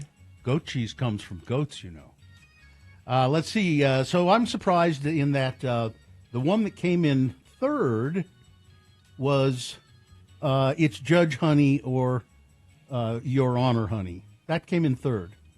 Coming in second, People Our Own Age. Well, they don't seem to like it. Are you looking at the right one? Yeah. Yeah. Oh, no, that's right. That's right. Okay. I got them backwards. Yeah, it's the numbers are fairly close, so it's easy to transpose them. Yeah. But yeah, number 2 came in third. The judge, the lawyer, and the judge. Coming in second was the two guys doing the underage drinking parties. But 150 people, 149 people, it is that sympathized with the Krishna people and the temple down there. It's a local and one. it's just what a crappy thing to do. Well, a lot of our listeners go down there for that the Festival of Colors. Holly? There's your boner of the day for today, July 1, 2025. Now qualified to be boner of the week. I just like to go down there and look at the llamas. I like the way they look. Do you like to look at llamas? Call us right now, 877-602-9696. But only if you like to look at llamas. We don't want to hear from anybody No, else. we want to hear from everybody. Yeah, it's hello, yeah, what? And it's your chance to just spout off, to just talk about what you want. Hello, yeah, what? To ask us questions, to complain about things, to get something off your chest, something you've always wanted to get off your chest, and just now's the time to do it. 877-602-9696 is the number. We often have Hello, yeah, what? people calling in and promoting things and that sort of thing. But it's nice to just chat with people. You can ask us what you'd like to ask us. Looks like we have somebody. Oh, it's Ranger Kate. Ranger Kate is here. Hello, yeah, what? Did you injure yourself? I did. I Yes. fell in Vernal a few weeks ago and hurt Oh. my knee and my foot. That's right. But you were okay for your trip? Yeah, and thankfully, I mean, I was in a lot of pain, but I pushed through because, damn it, I was not going to miss those hikes in Banff. So you drove all the way up to Canada? Did, yeah. and 2 days up, 2.5 days back. So it's a long drive. Yeah. And tell us a little bit about it. Was it the experience overall good? So good. I mean, those Canadians, they got things figured out up there. Yep. One of my biggest takeaways I thought was really funny is they have, like, gender-neutral bathrooms everywhere, and it works. Yeah. Doesn't it make life Like, easy? look at this. Down here in the United States, here we are freaking out about all these bathroom laws and everything. I'm like, hey, up in Canada, they just have, individual rooms for toilet stalls, and it works. Yeah. Yep. It works great. But aside from the bathrooms, I mean, the beauty, I don't know if any of you three have been to the Rocky Mountains up there. They just put our Wasatch to shame, and I love our Wasatch. Yeah, the only They are so huge. I've been as far as Waterford. And that's it. Waterton, yeah. Yeah. We stopped there on the way home. We just kind of popped in Waterton Lakes, took a boat cruise. Oh, my gosh, those Rockies are just, they're so huge, and yet they're only like 6,000 and 7,000 feet high. It's amazing. Yeah, They're just shaped differently than ours down here. How did the Canadians treat you? Me and my son kind of kept to ourselves. We didn't really start anything or, try to get involved in anything political or anything. But a couple of funny things I did notice in some of the gift shops in Banff, there were hats and beanies and T-shirts for sale that said, had the picture of the Canadian flag, and it said, not for sale.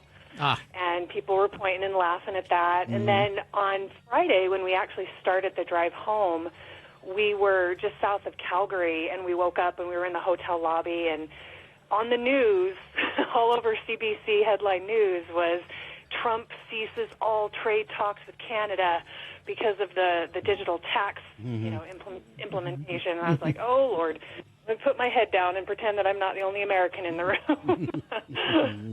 It's interesting to see their news coverage of how Trump behaved. Yeah. Oh, you mean they present facts instead of keeping facts away from people because it will just upset them.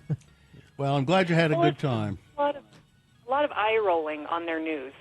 Well, there should be a lot of eye rolling down here as well, but My eyes hurt from all the eye rolling. All right. Thanks, Kate. Thanks, Kate. You're welcome. Bye. Mike in Nashville, really quick. Thank you for the card, by the way, Mike. Thank you. Yeah, Mike. You're welcome. Morning, Lords. I just have a quick update on the cell phone that I last week. I've been worried about this. Remember? I've sure been worried about this. Well, I got an email from the airline. They found it. It ended up in Minneapolis for some reason, but it's getting shipped back to me, so I should get it back. Whew. Good news. We've been worried, worried sick. It's just I've been losing sleep over it, Mike. But Thank you, Mike. Call off the APB. Okay. All right, you got it. See you later. Thank you. All right. Well, that's what Hello, yeah, what? is essentially. Yeah, did you take a trip, lose something? Simple as that. Want to ask us a question? Whatever. Right after these messages, we will continue. 877-602-9696. We will continue. Hello, yeah, what? Right after these. Traffic, please. Crash I-15 northbound SR-92 blocking the HOV lane and left shoulder. There's also a separate vehicle on the right shoulder.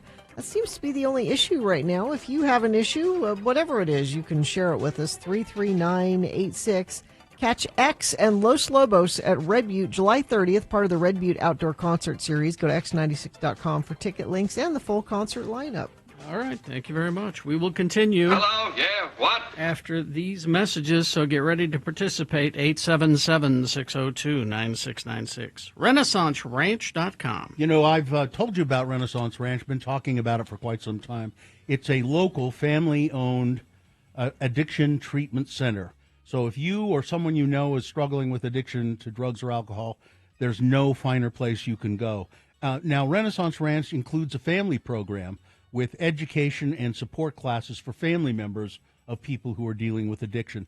And Renaissance Ranch has among the highest success rates in the country. And also there's a lifetime guarantee at Renaissance Ranch, meaning if you were to complete the program, graduate the program, and then you have a relapse, you can come back to the program at Renaissance Ranch free of charge. So if you are suffering from alcohol addiction, drug addiction, contact Renaissance Ranch. They do offer residential and outpatient services. They're staffed by recovering addicts, and so they understand your plight. Help is there. Go to RenaissanceRanch.com. They do accept most private insurance and Medicaid.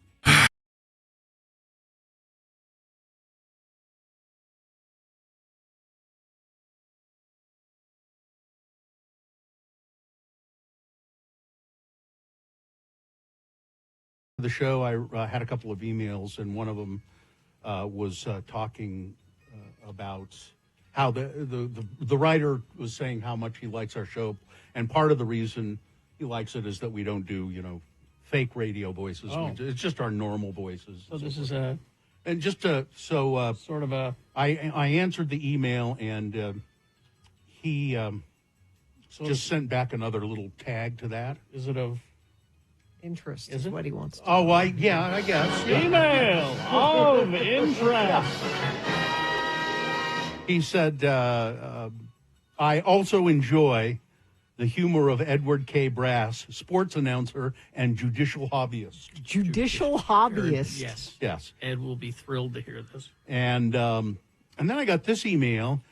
Dear Radio from Hell, beloved leaders of radio. Ooh. I just received a text message from a random number saying that I owe Utah Toll Services $11 in an unpaid toll.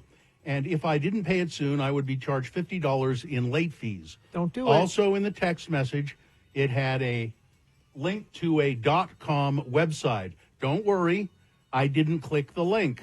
I went to UDOT's website, and there they have on their news and alerts section details about the FBI public service announcement and about these text scams. Yep. On the page it states, Express Lane program does not use text messages to request payment for fines or tolls. I just wanted to spread the word to our friends of the program.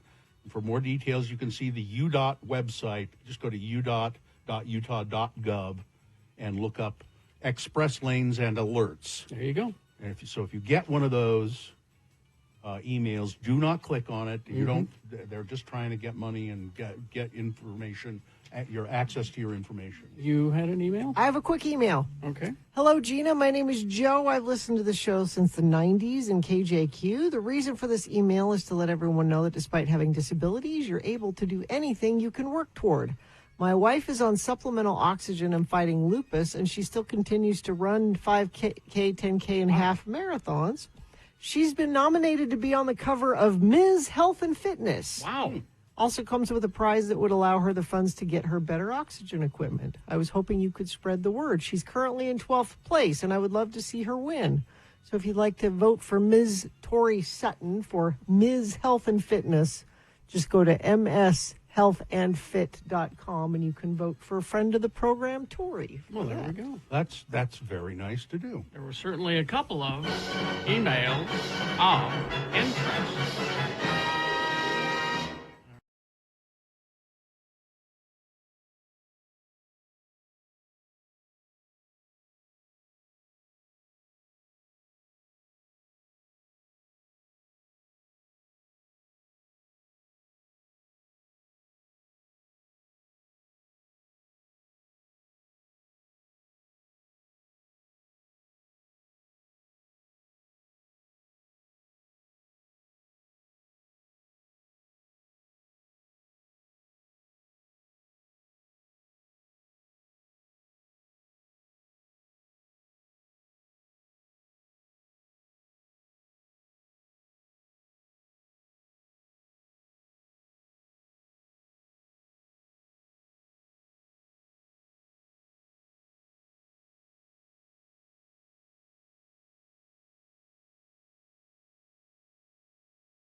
Chelsea in Ogden wants to know where she can get a good croissant in Ogden. Surely somebody knows, Ogden? and maybe they'll call us at 877-602-9696. I know a couple of people who give her a good croissant in Ogden.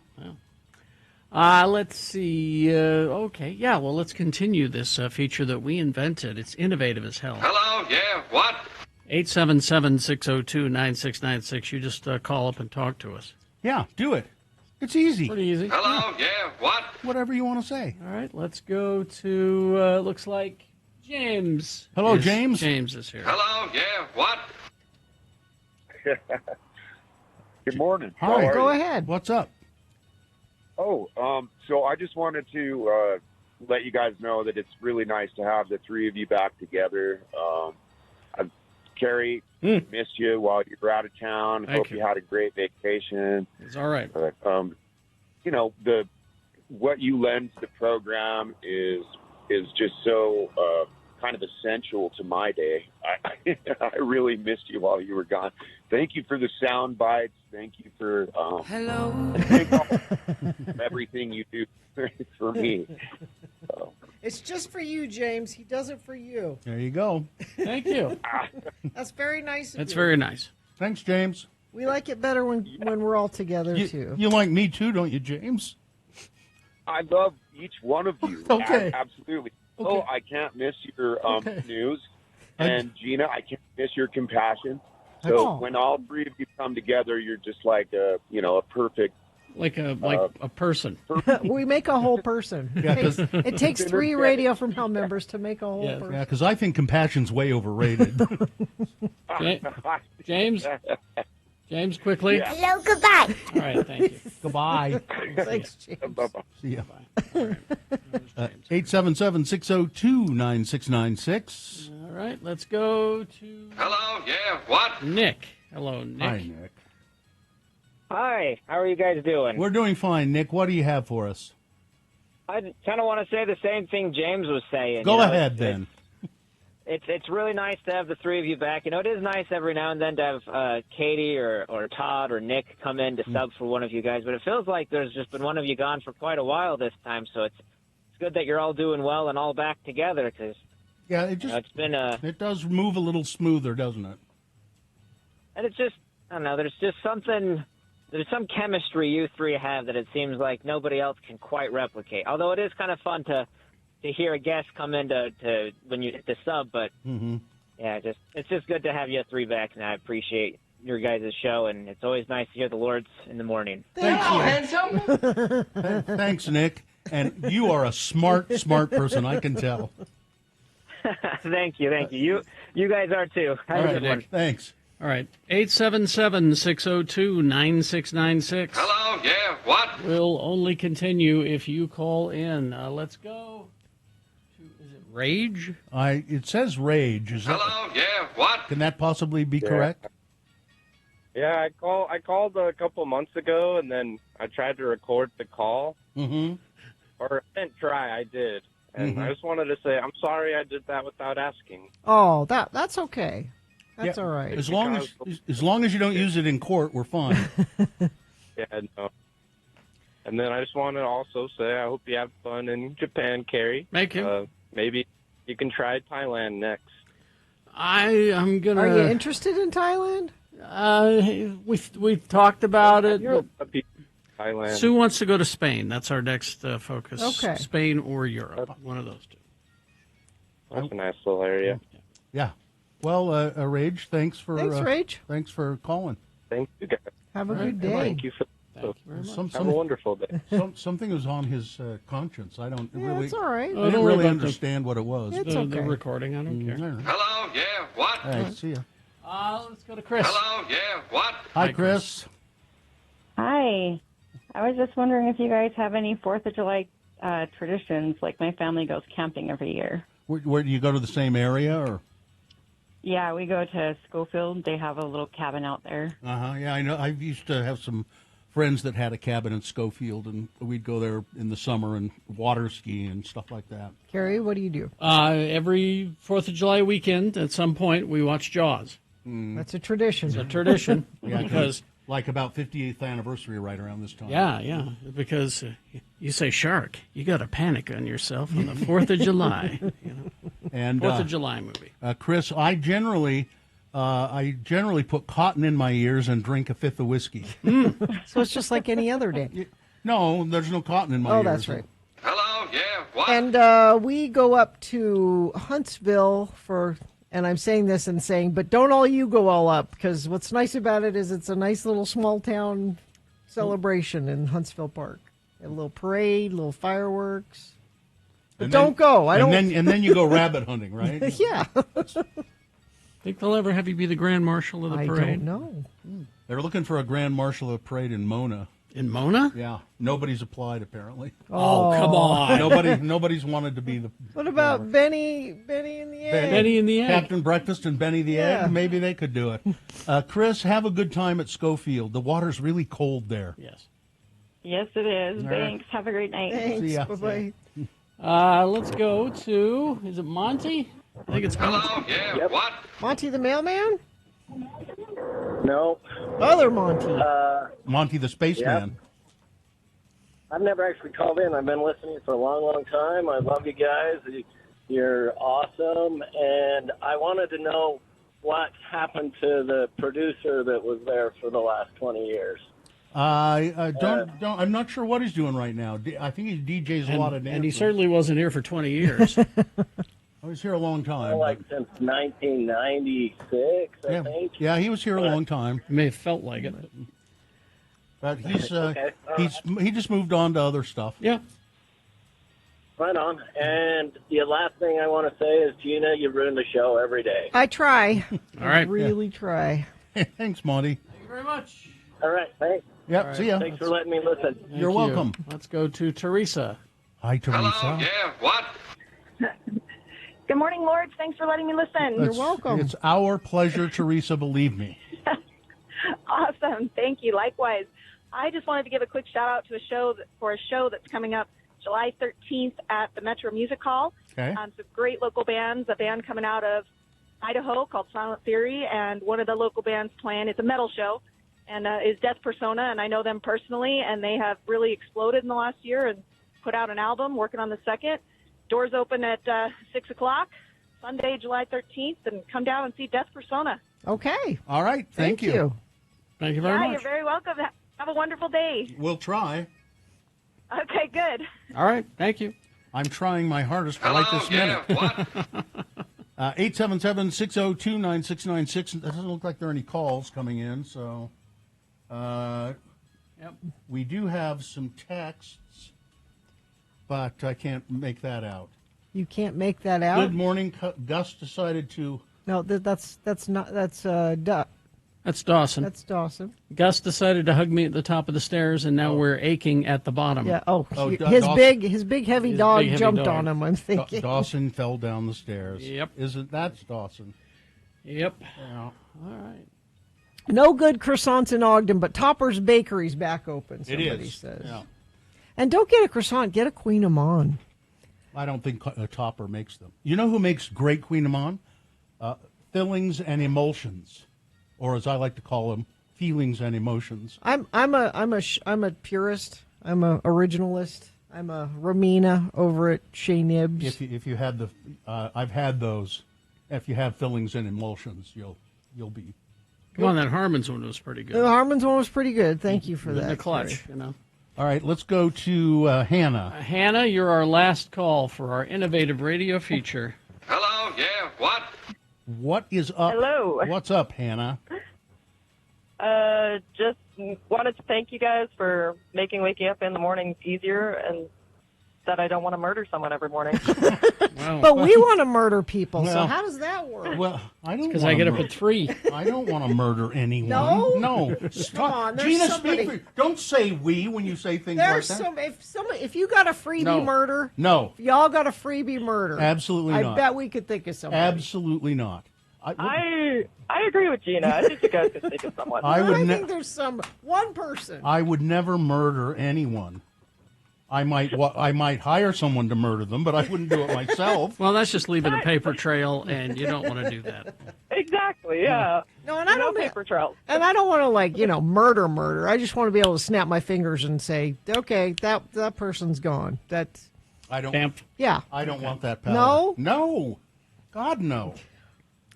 Seriously, you don't really want that power? Well, I don't want the power forever. A just day. one person, one day. An hour. I don't know. All right. I don't want you to have it because I'd be gone. Thank you, Hannah. See you later. Yeah. Hello, yeah, what? All right. That's a good place to end, I think. Traffic, Gina, please. A good friend of the program, Allison Sabo, says southbound I-15 from I-80 to 114th is hauling ass. A bit aggressive. Slow down, she says. Thanks, Allison, for sending that in. Also, a friend of the program saying traffic coming out of Tooele sucks and has sucked for the past couple of weeks and will suck for the next who knows how long. There's a lot of construction. There's a lot of suckage. Crash northbound I-15 6 north in Salt Lake. Crash northbound Bangor Highway 54 south. The center lane is closed. Northbound I-15 146 south. There's a crash. And like I said, whatever you're seeing, you can share it with us via text at 33986. Cascade Collision Repair, Utah's leader for certified repairs. Get free estimates online at cascadecollision.com or in person, including their newest location in West Valley City. All right, we will take a break. We will be back after these messages and a song with Beat Gina. Yes, it's easy to play, easy to win. All you have to do is play Beat Gina to win what prize? Tickets to see X and Los Lobos at Red Butte, July 30th, part of the Red Butte Outdoor Concert Series. Get a chance to see these legends before it's too late. X and Los Lobos. 877-602-9696 is the number to call. Let's see, it's July 26th? No, the show? No, it's the 30th. Oh, the 30th. Okay, sorry. Okay. Anyway, so yeah, tickets to see X. 877-602-9696. It's Dan Aykroyd's birthday, so Blues Brothers trivia today. We'll have that for you on the way. Stand by. Stockton 12 Honda. Stockton 12 Honda has been voted Salt Lake City's best import new car dealer of 2025. And that's because Shane Parrish, the general manager, and his team out there know how to treat customers the right way. Stockton 12 Honda.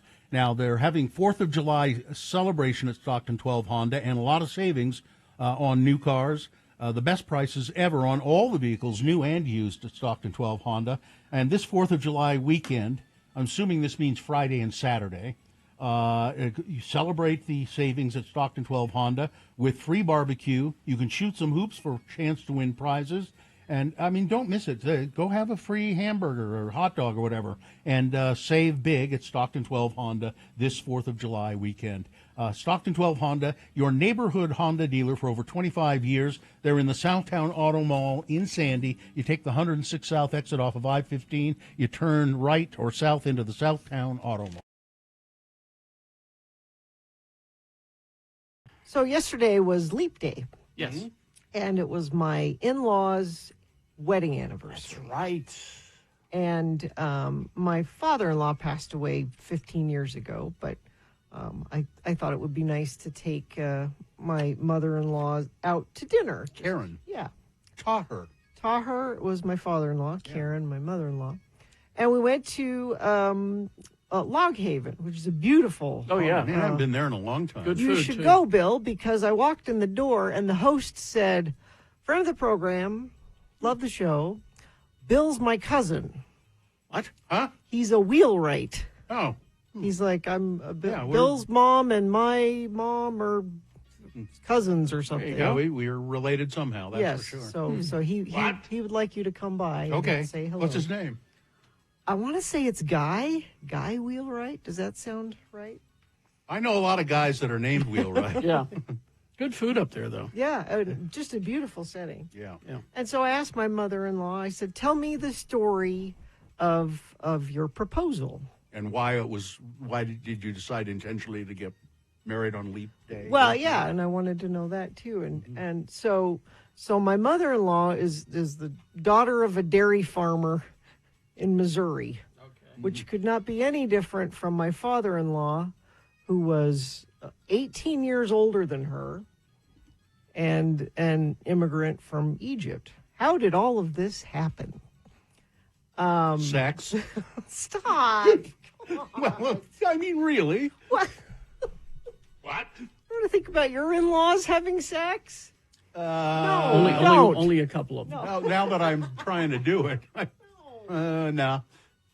But my mother-in-law was working for Standard Oil in Kansas, and she was living with some pumping gas or like in their corporate office. Oh, okay.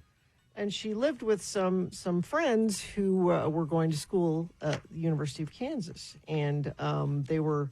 One of her roommates was going to go on a humanitarian mission to the Middle East, and she was wanted to learn some more about it. So they found somebody that knew someone that was from the Middle East to come teach them about it. And it was my father-in-law. And so, and he was doing what at the time? He was doing research at the University of Kansas. He was here on a research visa, I guess. And so they started dating. My mother-in-law and my father-in-law, 18 years older than her. And she said it started to get serious. And I started thinking, wait a minute, he's way too old for me, that we shouldn't do this. And she said she broke up with him. You know how old she was at the time? I can't remember. This is back in the 60s. And she said she waited a week and she missed him terribly and reconsidered and said, you know what? Maybe I could be with somebody who's 18. Sure, why not? So she went and bought a rose and went over to his apartment. Oh. Isn't that cute? That's so nice. But he said, and they talked about getting married, and he said, well, I might not be able to stay here in the country because I'm just here on a visa. And so she went to her boss at Standard Oil, who knew Bob Dole, Senator Bob Dole from Kansas. Mm-hmm. And they appealed to Bob Dole to help get my father-in-law to stay in the country. Bob Dole will help your father-in-law. Bob Dole knows everybody. Bob Dole can help. But I always think that my mother-in-law must have been such a badass back in the 60s to go home to her dairy farmer parents with this much older Middle Eastern man with saying, an accent. Yes. You what? We're getting married. Well, did you ask her about that? Well, yeah. She said her parents fell in love with him, and they were tolerant great. They of were that? great with that, and the leap day thing. All of this happened. It just happened to be a year when leap year was close, and they thought, well, let's do it on leap day. All right. So that's they don't story. Specifically choose leap year for. No, I mean it just happened. Let's wait until leap year. Yeah, no, but a nice story. Yeah. Does your mother-in-law still have any of that cow money? Cow. I don't know that there was Dairy ever money? any Dairy money. Dairy money. No, we just got a couple of milkers. But isn't it amazing that think about that one decision that she made, 50 plus years ago, where she said, no, I think I can do this. And she takes a rose there to his apartment. And because of that decision that long ago, I'm ridiculously happy with my husband that I have now. Isn't that crazy that just that one decision affects so many different lives? It's kind of like the butterfly effect. I mean, really. I'm grateful for that rose she took to my father. And that's the end of that story. You're grateful to the rose. No, you ought to be grateful to her. No, to her for taking that. Your daily decisions could affect my wife is 18 years younger than I am. And you guys broke up and there was some amount of that with you. Don't remind me, God. Please. That was a dark time. But you're all right now. Sure we are. Demetra says that she knows Guy Wheelwright. He used to work at Bombara, so it must be the same. Oh, okay, yeah. Guy. The same guy. Yeah, your right. cousin. Maybe it's Guy. Guy? It seems to me I might have run into him once now. I have this vague memory of somebody saying, my name is Guy Wheelwright. We must be related. You should go there. Take your 18-year younger wife there for dinner and see your cousin. I'm sure my wife will be impressed with that. This is my cousin. Okay. Yeah. Yeah. Wheelwrights are the Wheelwrights were all They're the big clan. And again, the big question was wheelwright lumber? And I'm like, no, different wheelwrights. Sorry. The wheelwright lumber, now Guy's part of the family probably is wheelwright lumber. My wheelwright part of the family, my grandfather, Ralph Hiram Wheelwright, he did own a lumber company, but it was his own, Ogden Builders Supply. And he also owned the Bond Car Wash, the first self-serve really? car wash in Ogden. Why do I remember the Bond Car Wash? Was it still there? I don't know. I don't know. Why does that sound familiar to me? Maybe I just mentioned Maybe, it before. yeah. And he called it the Bond Car Wash because there was a department store, the Bon Marché. Bon Marché. The good Bond. That was on Washington Boulevard, and his car wash and lumber business was on Grand Avenue, which is west of Washington Boulevard. And so he said, well, I'm going to call my car wash the Bon Car Wash. Because he said that people will maybe associate it with the Bon Marché. Well, the Bon Marché threatened to sue him for doing it. Of course. And he said he got a lawyer, and the lawyer said the word bon means good in French, and they didn't fight it. They just said, okay, whatever. It's a car wash. Let you have it. And Nobody's confused. And are people going to think that a department store runs a car wash? Probably not. It was more of a way to locate the place. Yeah. And that's where I did child labor. Of course. At the car wash and the lumber yard. Go out in the back of the lumber yard and straighten some nails. It made a man out of you, didn't it? Yeah. What? I mean, he literally would have me go out and pull nails from old lumber and straighten the nails. Straighten the nails. Yeah. To use them again. You can use them again. Yeah, they're perfectly good. All right. Oh. It made me work, that's for sure. Yep. But working at the car wash was terrible because you'd have to clean out there was a pit in the center of the... Oh, yeah. On this day in 1963, Roddy Bottom, one of the best names in music, I think. Roddy Bottom. Not his real name. Was from Faith No More was born. And that song used wonderfully in Volume 3 of Guardians of the Galaxy. My favorite one. All right, let's see. Let's get underway, shall we? Well, yes, let's. We'll get your Beat Gina inevitable winner in just a moment. But first, I'm your announcer, Johnny Ola, with a tip for the missus about what's for dinner. Oh? Be the farmer's daughter tonight. Since your family likes chicken pie, country style, farm out the cooking chores to Banquet, and you'll get a crop of compliments. Look at that. Tender chicken, peas and pimentos, creamy sauce and flaky crust. I love Expensive? No siree. Just tastes expensive. Well, you say, look at that. You can go to x96.com/live and see that lovely farmer's daughter. Thank goodness for Banquet and the farmer's daughter. And thank for Banquet frozen foods. Stock the larder with beef and turkey pies, too. Real vittles. Vittles? From Banquet. Oh. And now, just ask him, and he'll tell you he likes vittles. Your host, Kerry Jackson. I also think we need to bring the word vittles back. Yeah, I like vittles. Do you think so? Because it can be any meal, really. Sure. It can be anything. It took me a long time to realize that when you saw it spelled as victuals, it was just vittles. Vittles. You say vittles. All right. Here they spell it Vittles. All right, the randomizer has picked a contestant. Gina, you'll be playing against Tim today. Hi, Tim. Are you there?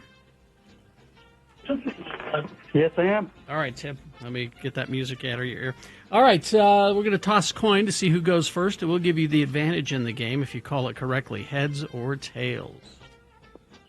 Let's go with heads. All right, let's see what happens. It is heads. All right, that means the first question is for you, Tim, to answer on your own with no interference from Gina. Random, multiple choice pop culture trivia, and if you get the first, the question is yours to answer on your own, no interference. But if you get it wrong, then I'm going to allow Gina to answer the same question, and we'll do the same way back and forth till one of you gets 3 points. Dan Aykroyd's birthday today. We did Ghostbusters trivia earlier, so we're going to do Blues Brothers trivia. And what you're playing for, tickets to see X and Los Lobos at Red Butte on July 20th. July 20th, as part of the Red Butte Outdoor Concert Series. Go to x96.com for ticket links. All right. Carrie Fisher My is... wife is so excited. Oh, good. Oh, okay. Here's the first question for you, Tim. Carrie Fisher is in this movie playing a mysterious woman who's trying to kill Jake Blues.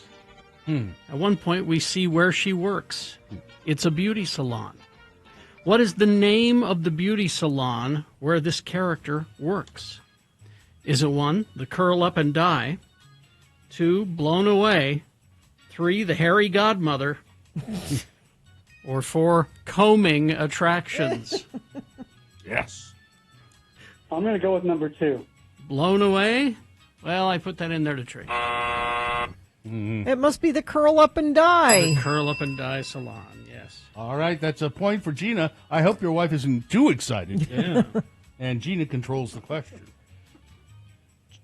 Gina, at the beginning of the movie, where does Elwood pick up his brother Jake? Okay. Is it 1, from daycare? Is it 2, Artie Fufkin's Cat Cafe? Could be. Is it 3, the Soul Food Cafe on Maxwell Street? Or 4, Joliet Prison? Prison.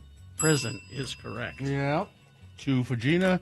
Yeah. None for Tim, whose wife is getting less excited. It's okay, Tim's wife. Everything will be fine. Tim, who speaks the first full sentence in the movie? Is it 1, Jake commenting about the Bluesmobile? Is it 2, an unnamed prison guard? Is it 3, Chrissy Watkins before she takes off her clothes and jumps in the ocean?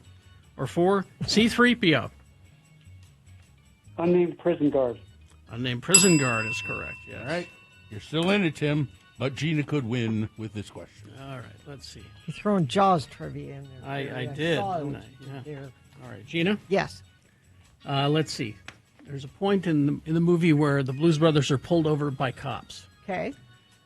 And as the cops are approaching the car, Elwood says, I'll bet those cops have got scamods. Oh. What does the C in scamods stand for? Is it 1, county? Is it 2, cankles? Is it 3, chupacabra? Or 4, cancel? Cancel? Cancel. No? All right, Tim, you can tie it up. County. County is correct. State, county, municipal data offender system. Okay. Tim, you've tied it up with Wow, look at you. 2-2, and you could win because you control the question. Your wife's not going to leave you, probably. Well, maybe after the I don't concert. know if this will do that, but we'll try. Maybe. All right, let's see. Let's go to this question here. No, that's a little too obscure. What is the make of the Bluesmobile? What kind of car is the Bluesmobile? Is it 1, a Cadillac? Is it 2, a Dodge? Is it 3, a Daewoo? Or 4, a Yugo? I believe it's a Cadillac. Trick question. Because the original Bluesmobile was a Cadillac that Elwood traded for a microphone, but we don't see that car in this movie. Oh. A Dodge? Dodge sedan, Dodge. yes. Well, I'm sorry you caused your divorce there, Tim. Sorry, Tim. No, I can't let a divorce happen if I can do something about it. And I will. I'm going to give you these tickets even though I beat you. You and your wife are going to go see X and Los Lobos at Red Butte on July 20th. So you're going to be married until July 20th. At least. All right. Or she'll take half the tickets in the divorce. All right, Tim. Hang on the line. We'll tell you how to get those. Listen, I've got to go.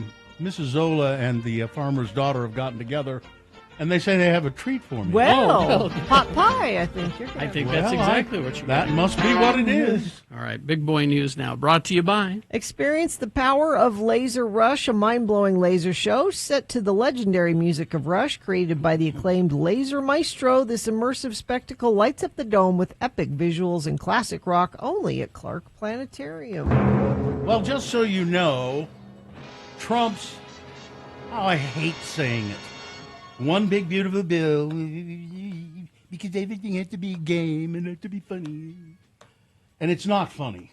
No. $300 billion in cuts between now and 2034 to social safety nets. See, like this, SNAP. Yeah. Now, the big cuts, like to Medicaid and all that, won't come until after the midterms, so that you won't notice it. Women, infants, and children. We'll see $100 million in cuts. The bill will eliminate $700 billion from Medicaid, affecting 10 million people. If the SNAP cuts go through, that's food stamps, it would affect 40 million Americans, including more than 2 million children. Quote, the basis of this bill is they've cut down $1.75 trillion, but instead increased expenses to $4 trillion, said B. Wong, a community strategist who chose to be anonymous to protect their identity. It would seem that this saving of $1.75 trillion is used as an excuse to borrow more from the Federal Reserve, which borrows from the world. So this saving is only performative. Look, guys, we can cut down our expenses, so you can loan us more money. In turn, $1.6 billion, or $168 billion, rather, would go to funding immigration and border law enforcement.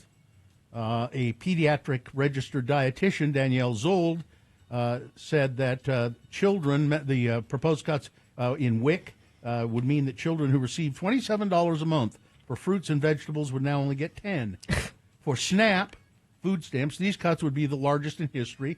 Families already struggling to afford groceries may even have less to work with, and end up to 18 million kids could lose access to free school meals. These programs are often interconnected. When one is cut, the others can't fill the gap. Yeah. This isn't a red-blue issue. It's a I need to feed my kids issue. If you claim to care about children, which they do, I don't know how you make this choice. I can't imagine more cost-effective program than WIC and SNAP, more cost-effective than they are right now. They're very cost-effective. Yes. There's all of the stuff that they're cutting is cost-effective, and all of the things that they're telling you about them are lies. These aren't handouts. No. These are investments, Zold said. Programs like WIC and SNAP are designed to give children a strong start in life and prevent costly problems down the road. Most families using these benefits are working families trying to make ends meet. Helping people meet their basic needs isn't charity, it's public health. My patients, parents, and caregivers go out of their way to make appointments to set up and keep their visit with our pediatric office, at WIC offices, and with many other programs to help their children. This isn't easy when you're juggling jobs and other responsibilities. I can't remember if it was Lindsey Graham or Turtle Boy who said, oh, look, I know your constituents are upset about this now. Was it Lindsey? Your constituents are upset about this now, but they'll get over it. Now give me a glass of sweet tea. Yeah. Meanwhile, Fetterman is upset that he can't go to the beach because of this. Elon Musk slammed President Trump's big, beautiful budget bill yet again. This time he went so far as to call for the formation of a new political party to stop Trump's insane deficit spending. Okay. It is obvious with the insane spending of this bill, which increases the debt ceiling by a record $5 trillion, that we live in a one-party country, the Porky Pig Party, Musk wrote. Time for a new political party, and he says he's going to fund it, called the American Party. We'll see. Global warming. Summer started barely a week ago, and already the United States has been smothered in record-breaking heat dome. Alaska saw its first ever heat advisory. First ever this month. And all of this comes on the heels of 2024, the hottest calendar year in recorded history. The world is getting hotter, faster. A report published last week found that human-caused global warming is now increasing by 0.27 degrees Celsius per decade. That rate was recorded at 0.2 degrees in the 70s and has been growing ever since. Doesn't surprise scientists who've been crunching the numbers. For years, measurements have followed predictions that the rate of warming in the atmosphere would speed up. But now patterns that have been evident in charts and graphs are starting to become a bigger part of people's daily lives. Oh, I saw there's a great billboard. I don't know if Katie has this. It's a Mike Lee billboard. Somebody sent me a picture of it.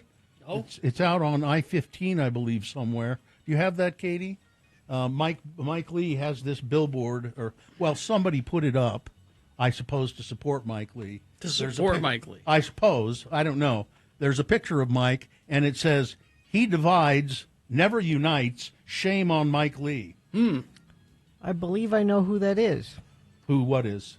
I don't think I should say, but I believe I know who put that up, because it is also on this building right over here. Oh, there it is. Oh, yeah, there it is. He divides, never unites. Shame on Mike Lee. There's one, Bill, when you leave today, go up Broadway, you'll see it. Mm-hmm. I know who you mean. Yeah. There's a little symbol there. I don't know what that is. Can't see. It's not clear enough.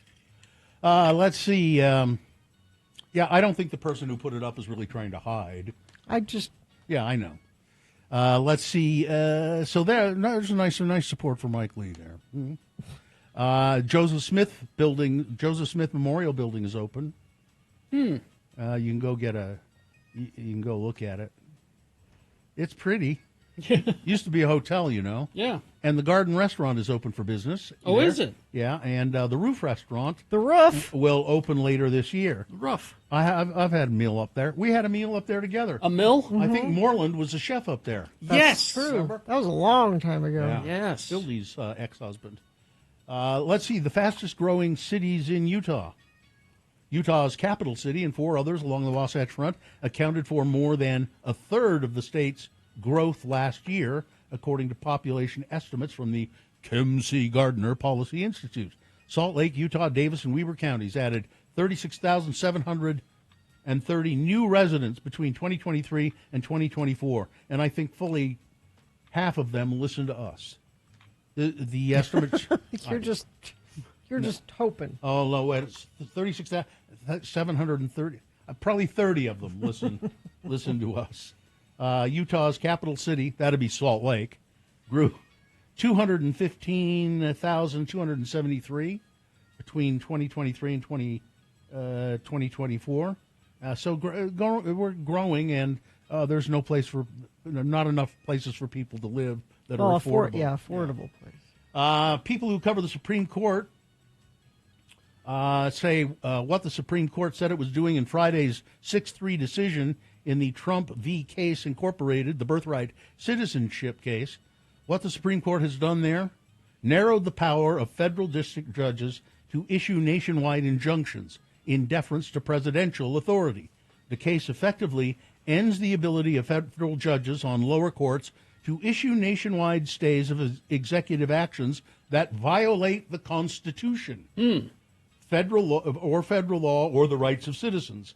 And so what the court has actually done is dramatically expand the right of the president to nullify constitutional provisions anytime he wants to. Way to go, you guys.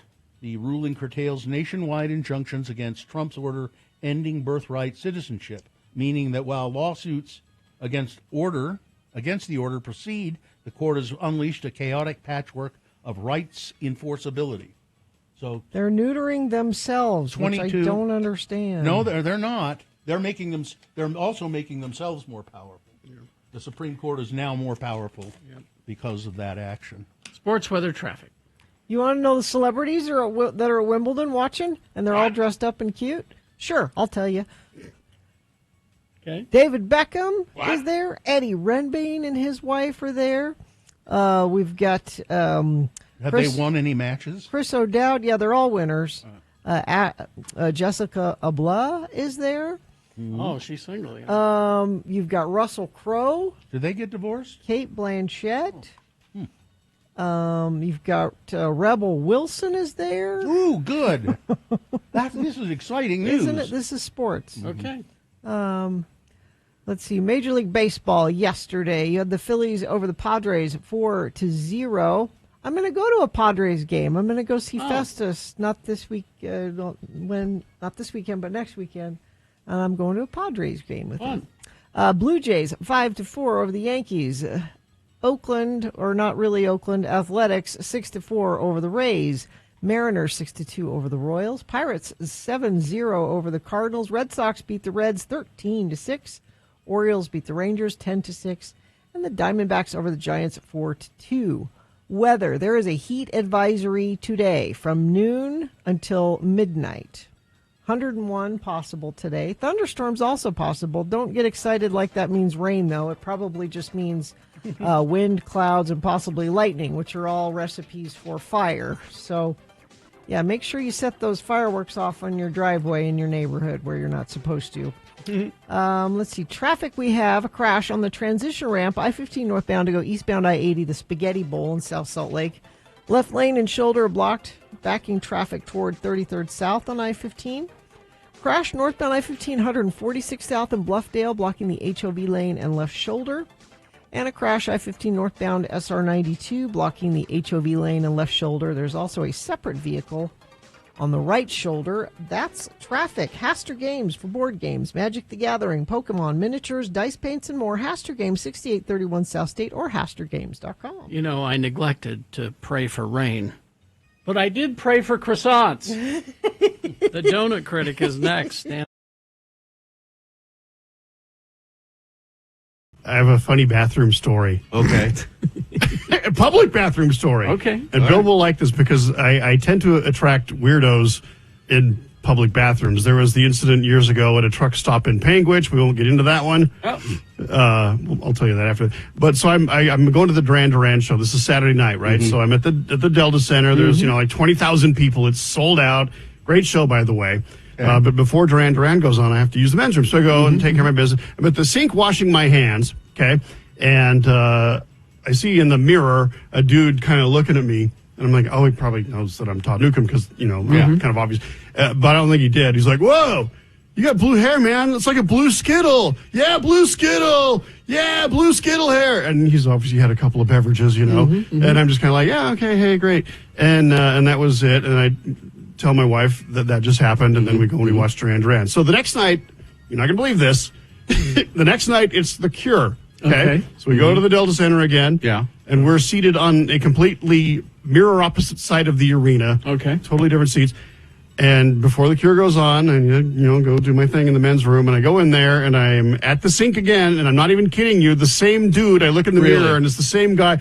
Whoa, blue Skittle hair, you're here again, woo! And at that point, I high-fived him. We did a one-arm embrace, and I'm like, dude, we got to hang out. So 2 nights in a row. So you made a date with the guy in the bathroom is what I'm getting from that. Apparently I did because of my blue hair. And I'm blue Skittle hair, at least in his book. But that's just the weirdest thing that 2 nights in a row. It is odd. Different crowd of people. I mean, a lot of people were there for both shows, but God, that was just bizarre. I'm surprised he didn't know who you are. I almost thought of saying, don't you know who I am? I was going to say, the Bill already. But he would have said, and then I would have said, he would have said, well, you're Bill Allred. Yes, and I would have totally owned that. And there you go. So that was weird. I also saw, everyone, The Cure, there were more people that I recognized and that I knew and that knew me at the Cure show. Van Duran Duran. I bumped into our buddy Dallin Weeks from I Don't Know How But They Found Me. Oh, Dallin was there. Yeah, he was there with his teenage daughter. Really? She was seeing The Cure for the first time, and I thought that was cute. My offspring went as well and bought a Cure tour T-shirt. Yes. And has been wearing it around town, and practically everywhere they go with my wife, they say, hey, you went to The Cure? How was it? Everybody loves The Cure. And it was a young, you had, for The Cure, there were more young people there than Duran Duran by far. We were seated next to a couple of teenage girls, and I kind of leaned over, like, hey, have you ever seen The Cure before? She's like, no, we're new fans. And it was adorable because they knew all the songs. They were singing along to all of them, even the deep stuff that The Cure played. Yeah. And they just had a great time. And I leaned over to one of them because it was when Robert was dancing around during Close to Me. And I says, I just love it when he dances because it's cute, the way Robert awkwardly dances. And she's like, oh, I know, he dances like my Nana. Wait a minute. Where's the same makeup? Wait a minute. Who said that? Who said that to you? That was the teenagers sitting next to us. Well, that might have been my offspring because they said to me, Robert Smith dances just like Nana. Really? Yeah. Uh-oh. Yeah, my wife's mother. He does this kind of. Well, all right, you'll have to compare notes. Show me some photos. Compare notes later. Okay.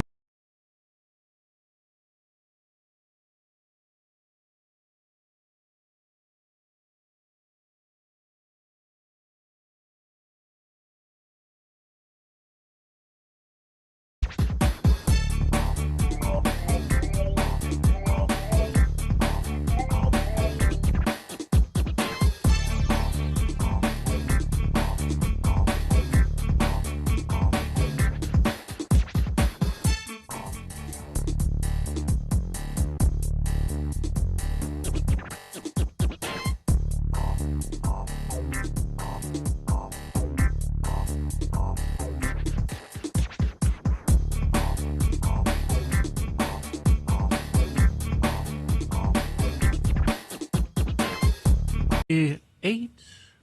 And is this sponsored? It's brought to you by croissants. By croissants. It's raining croissants in here. It's raining croissants. Yes, and the donut critic. It's Ben Lee, the donut critic, although today I guess he's the croissant critic. Yeah, I heard you guys speaking about croissants earlier, and it just, tingled my ear. I follow the Donut Critic on Instagram, and I was following your travels all over Europe. Yeah, so we did 4 weeks, 8 countries. Oh, my God. And, yeah, I'm fresh off the airplane right now. Wow. So I wanted to try some of the French pastries here in Salt Lake City. I wanted to see, fresh off the plane, if it matches up with what I was experiencing over there. Tell us. So what have you got? So I did bring in a French bakery, items from a French bakery. It's called Delice, and it's on 2747 South State Street, so really close to downtown South Salt Lake. Okay. And I was impressed. This is a good croissant. So other than croissants, these what are else all do we good. have on the plate here? So what you'll see, this is going to be kind of interesting. So you have tarts. You have like the normal fruit tarts, and what I did is I brought the raspberry pistachio tart. Really good. Yes, like I love the big chunks of pistachio on the outside. Yes. It's a light cream on the base, and the pastry base is really good as well. That was the first thing I went to, and just delicious. Yeah. And I also brought in the peach, which is like a yeast puff pastry. And not puff pastry, sorry. It's a brioche dough. Yes. And then it's filled with peach. And then it's got a syrupy peachness to it. You can see the syrup on the outside Yeah, of so it. they actually place it in a little cup, and it kind of soaks up through the Now, pastry. that's not this one, is it? This is No, that's the cheese bread. No. So they also have some savory items, which is a cheese bread. So it's more or less just a flattened bread with cheese baked on top. we jumped over that peach too quickly. Oh, yeah. It's absolutely delicious. Yeah, it is. So if nice you- and sweet. Yeah. Very good. So if you've been to Gourmandies, you're kind of going to recognize some of these. And that's one of the reasons why I held off trying Delice for so long is, it just seemed like it could have been just a stamp and repeat of what we had been experiencing at Gourmandies. And for good reason. So Jean-Jacques, he's the owner of Delice, and he's been there. He was at Gourmandies for about 15 years. Oh, yeah. As the pastry manager. So he learned the trade, but he also has those roots. So him and his father-in-law started Normandy. So he had a good food background. They had a lot of French roots going on there, and decided to take that into Gourmandies. Even before that, I met him at Brumby's. I remember Brumby's. He was doing, and that's right around the corner from where I live. And my wife was pregnant, so how old's my son? 26, I think. So 26 years ago, or 27 years ago, I would go into Brumby's, and she just craved their almond croissants. And I'd get her almond croissants on the weekend. Yeah, so the history's there. I mean, he's been here about 50 years, but he's got those French roots. He's got those recipes. And they've been running Delice for about 8 years. So it started in 2018. But I still think it's relatively unknown. I mean, I feel like I talk to people, and some people I'm know not familiar with it, yeah. or heard Yeah, me about neither. it, but they haven't been in. And they have a lot of stuff in there. My wife and I used to go to Gourmandies when we were dating because she worked at AT&T, and it was just right around Like the right corner. around, yeah. But I'll be honest. My wife and I have been there and to Gourmandies recently, and I wanted to see how Delice carried on, maybe the traditional, because there are some things that I think that they're kind of driving in a certain direction. They're doing a lot more like dinner meals, and so their focus Different is a little focus, bit yes.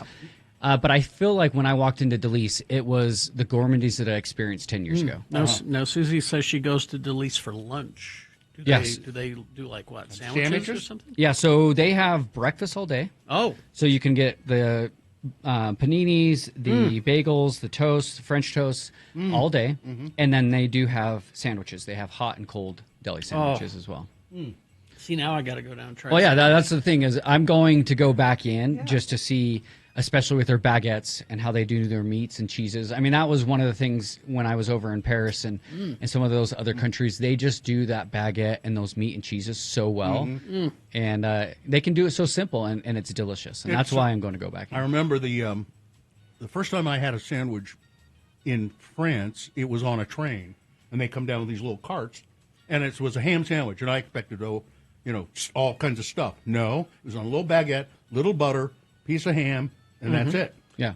That's the perfect way to eat a sandwich. And it was delicious. That's the thing. You look at it and you think, oh, like a gas station sandwich. Where's the mustard? It was terrific. Didn't need anything else. Oh, yeah. And my wife and I have been taking fresh radishes from the garden, using good butter like the Irish butter on a baguette, and then just putting radish slices in there that's and a little delicious. bit of salt. Yeah, and so good. they've honestly perfected that, and so that's what I'm excited to go and do is get some lunch down there. Yes. How do you spell Delice? So Delice is Delice. It's got great ratings, and a lot of people rave about it. But like I said, it's still relatively unknown overall. I feel like it is been just open that long. I haven't heard of it. No idea. So. Yeah, it's just like tucked in there. I mean, you know what? I think it's Donut and Deli's there, so they get to the donut shop and they don't go that extra block to the. Is it further south? Just a little bit further south. It's about a half block further. I mean, we have so many great locally owned places like this. Why are you going to chains? Why are you going to national chains? Truthfully, these places like this, you get a better quality product. You're supporting a local business. And they're always amazing. Yeah. No, and that's honestly one of the things I love about having discussions with y'all is breaking that chain, breaking people out of just going to that same old thing. And it's something you need we have to try. habits like we all do, and I like finding these new places. So speaking of chains, which are actually pretty funny in Europe, one thing I learned is that KFC and Burger King are not dead. Oh, no. Oh, over there, I was so surprised to see how many of those truck stops had those, what their menus looked like. They were very innovative and very popular. Every time I saw it. When you say innovative, how are they different from here? So they had different menu items that fit more of the local They cuisine. had a Royale with cheese. But they had they had like farmer burgers. They had other things that were, appealing to that crowd over there. But it was so funny just to see, wow, no, like Burger King over here feels dead. And they have wine, Gina. Wine at Burger King? Mm-hmm. Let's see. Sid says try the Palatine chocolate and crispy, maybe hazelnut layers. I also like their Millefuel. Oh, that's one of the most popular cakes. Yeah, Strawberries, pastry cream, and puff pastry. Oh, yeah. That sounds great. A couple different people saying Delice is our favorite. That's our go-to spot. So secret's out now. Well, But and by the way, you listeners, thanks for letting us know. Yeah, exactly. And if you have a place that you want Ben to check out, he's pretty good, but he's a catch-em-all. There might be some great new place. And honestly, there's some places I've held out on, like Delice. For the longest time, I was like, I've got it taken care of. I already know what they serve there.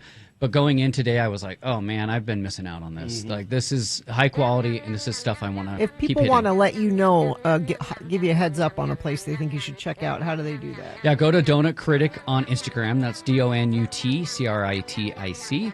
And you can just DM me, and we'll have a conversation. And I'm sure, I bet he's listening right now.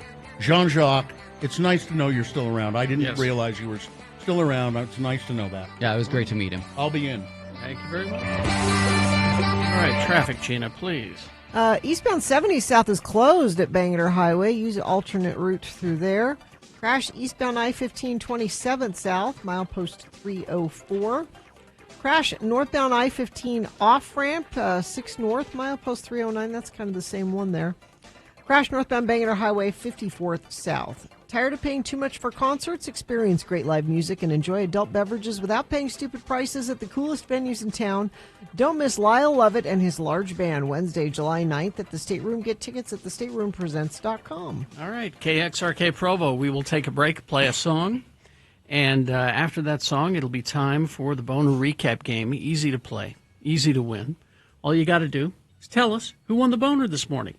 Easy, especially if you were listening. It's easy if you heard the answer. If you weren't listening, I'd cheat today. I think you should. Go to x96.com, click on the box that says Boners July 1, 2025, and scroll in there and you'll see winner next to the correct answer. If you answer the question correctly, who won the Boner, what is the prize? Tickets to see Goldfinger, Unwritten Law, and Zebrahead all coming together September 12th at the Complex. That is a show. And tickets go on sale tomorrow, so this is a win it before you can buy it. All right, Goldfinger tickets. 877-602-9696 is the number to call to play the Boner Recap game. and win those tickets. All right. Randlife.com/X96. Well, after you go to Delease today, I want you to go home and sit down at your computer and check out Randlife, local mortgage company. And the best way to check them out is by going to randlife.com/X96. They can tell you all about their 3-in-1 adjustable rate mortgage.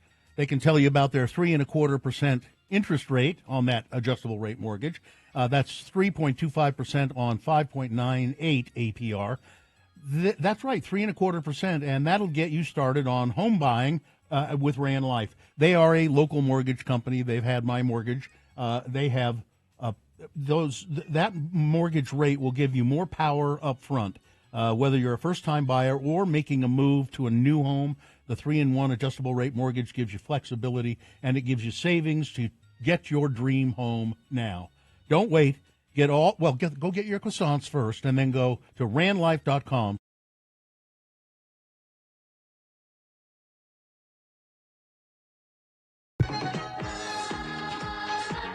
Best question of the week. That makes it sound like we get a bunch of questions in and we pick the best one. Not so much. No. We just like to answer your questions. They can be about anything, and you can send them in to us at any time, and we answer them on Fridays. radiofromhell@x96.com. Just anything you want to know about us or our opinions about things, text it into us. And then we give you something? Yeah, well, this week I thought we have these brand new Radio from Hell Diner-style mugs. And I have two questions here. If we get to both of them, we'll give you both a mug. Oh, okay. How about that? Okay. The first one comes to us from Richard. Richard said, what was your favorite family summer vacation from your childhood? Well, Richard, my family, we didn't like each other much. And so we didn't go on vacations. Really? Yeah, really. You never all piled in the family car and drove somewhere for? Not really, because we just didn't like each other. And so, but I remember, so I would go on vacations with my grandparents. My brother and I would. Mm-hmm. And we went to, that's the first time I ever went to Disneyland. My grandparents took us to Disneyland. I was probably about 12 or something.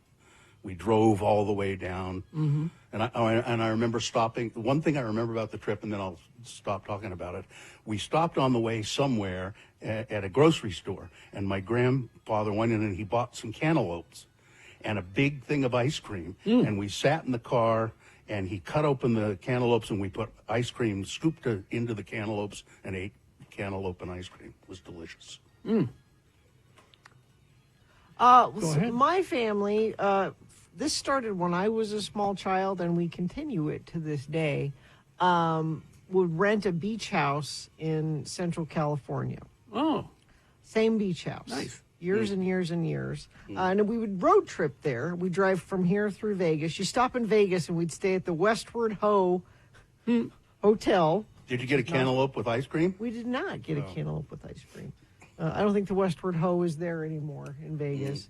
But whole family, like aunts, uncles, cousins, go to the beach every summer, and we continue it. So you guys like each other? Yes. Okay. Carrie? Why was that Ho westward? That's I don't know. I don't know.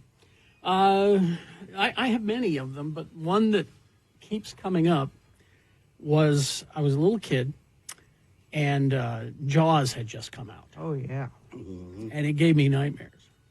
But we all piled into the family truckster, the camper, and drove down to Anaheim to stay with my dad's Army buddy, Cal and Mary Ann. And they had a dog named Heidi, little dachshund. And Heidi had long fingernails, and they had wooden floors in the house. Click, click, click, click, click, click. Yeah. So Heidi had come in the middle of the night and snuggle up with me. Oh. But we went to, the goal was to go to Universal Studios on the tour first day. And then the second day was the Disneyland. And so we went to Universal Studios. And I credit that trip, that visit, with making me not afraid of horror movies. How so? Because they showed you how the movies are made. Oh, okay. This was a long time ago. This is back when the tour was much different. Now it's like rides and things like But that. this was like a backlot. This was a backlot tour, and they showed you how they did stuff, and then the Jaws part came, and I was able to see, oh, that's how they. Okay, all right, I see. So I wasn't afraid anymore, and I remember I bought it was like a sailor's captain's hat that said Universal Studios Shark Trainer on it. Right? You've got to still have that. I think I might somewhere. It was a cheap ass little hat, but I got that one. And then the next day, we were getting ready to go to Disneyland, and I had the hat on. Oh. Now, nobody wanted to tell me I looked stupid in it. So they were trying to be diplomatic. They said, you probably shouldn't wear that. It's going to fall off when you ride the ride. It's going to fall off. Yeah. And it's Universal Studios. They may not let you into Disneyland because it's a competing thing. Yeah. Did they talk you out of it? They talked me out of it. Oh, good. The rights issues were what concerned me. I didn't, You don't want to offend I don't anyone. want to upset anyone. So but I must have that hat somewhere. I would think. I'll bet you look great in it. Oh yeah. Wasn't until later that Mom said, "Yeah, you look stupid in the hat. That's why we told you that." Well, thanks, Mom. So there's that. Is that it? Do we have time to do the other one? Yeah. This is from Cardboard Chris. By the way, we'll give both of them a mug. Katie. Oh, okay. Cardboard Chris says, what was the greatest compliment you have related to your radio career? Greatest compliment? Mm-hmm. Well, I mean, we're in the Hall of Fame for City Weekly. Yes.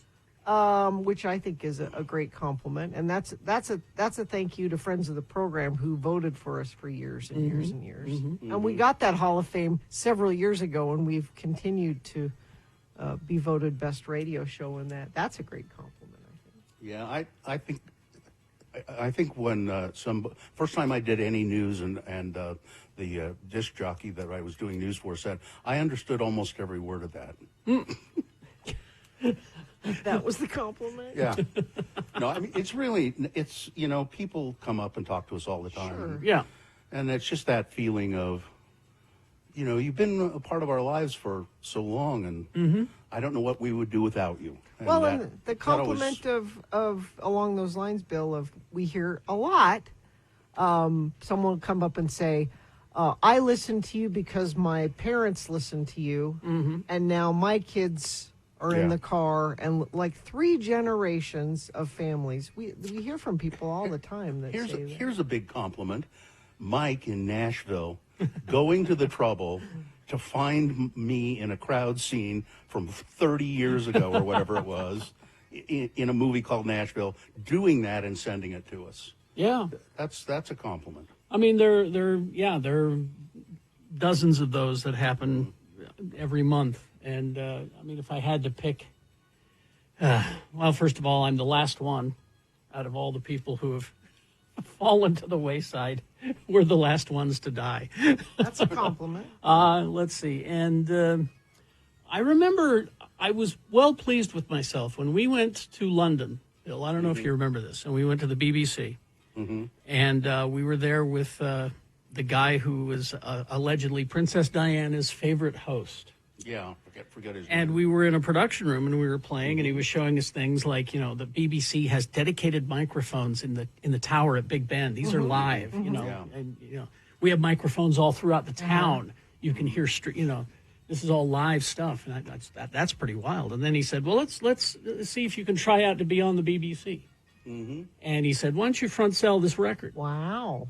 And I front sold the record and hit the post and everything, and he went very, very good for the BBC. You could apply here, sir. Nice. I'm like, I wish that guy was still there because I may want to apply there now. One more thing. I did it too, and he said, "Well, get back to me." One more thing.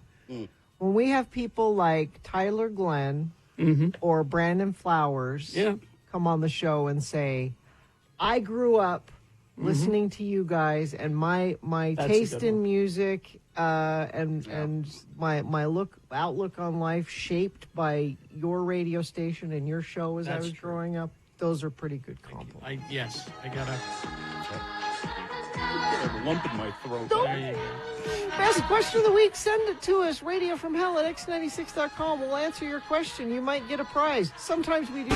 Mel B in Riverdale says, is Debbie Harry fine? Oh, she's always fine. She's older than you think she is, though. She's 80 today. Yeah. In Riverdale? Yeah. And everywhere else. We've had quite a spicy lineup today. Yes, we have. It's, yeah. But yeah, she's 80. And today. still doing stuff. Yeah, and still touring. touring. Looks great. All right.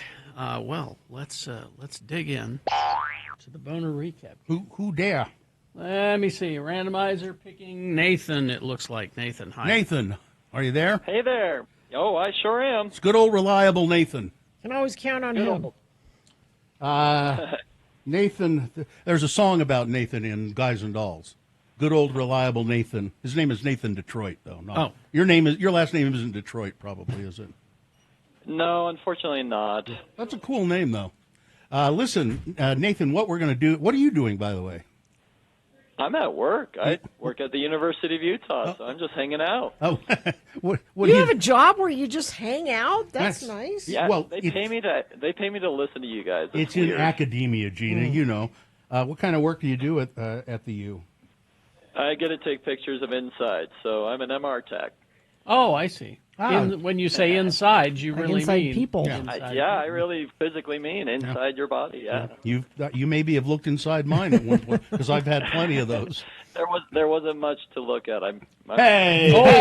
There's nothing here. There's no heart. There's no brain. What? Well, most of it's been replaced by synthetics. So, so Nathan, I'm going to read the boner candidates here. There are 3 of them. You tell me which one was the winner, and you will win the prize. Which is what again? It's just got this information. Goldfinger, Unwritten Law, Zebraheads, September 12th at the Complex. Tickets aren't even on sale yet. They go on sale tomorrow at 10 a.m. So did you hear the boner candidates earlier? I did. At least, I mean, Yeah. we'll see if I did, right? Yeah. I think you'll win no matter what, Nathan. Just take my word for it. What a great day. Yeah. It's a great day. Now, don't be insincere with me. Oh, come on. I mean, I think he means I'm it. ready for it. I'm ready for it. All right. And Goldfinger. All right, here we go. Boner candidate number 1. People our own age, they just don't seem to like us. These 2 chuckleheads in Florida, a 24-year-old and a 19-year-old, and they are chuckleheads. They were having a big party with all kinds of alcohol with underage kids. Some kids as young as 14. Why did you? Well, I think people our own age don't seem to like us. That's boner candidate number 1. Boner candidate number 2. It's Judge Honey or Your Honor Honey, counselor. An appellate lawyer has gained fame or infamy after he called a female judge honey during the heat of oral arguments in the Colorado Court of Appeals last week. But honey, he said before catching himself. Oh my God, I'm sorry. I'm sorry I said that. I don't know what to say. I apologize. He should apologize. And then boner candidate number 3, someone has been taking pot shots at the Krishnas in Spanish Fork. Literally. There is I'm sure you're aware, most people are aware, that there is a Krishna temple in Spanish Fork. It's up on a hill, and it's a lovely looking place. They got peacocks and llamas and 15 acres of land, and people go there and meditate, and a lot of people go there during the is it Holi Festival? Mm-hmm. Holi, yeah. Yeah, and so, but somebody's been driving up to their gate and then shooting guns, bullet holes into the temple. Not apparently trying to injure anybody, at least at this point, but just vandalism with guns. Like people shoot at the cow crossing signs on the highway. Really disrespectful, and I would consider this a hate crime. Mm-hmm. So there you go. Those were the 3 candidates, Nathan. Who was the winner? Oh, it's got to be the temple. Yeah. Those idiots. Yeah. Yep. You could have gotten that even if you hadn't listened earlier. Even without giving answers. That's right. No, yes, that's the winner. All right. Nathan, congratulations. Now all you have... Thank you, guys. You're welcome. Just say thank you, and we'll put you on hold. Will do. Thanks. All right, there you go.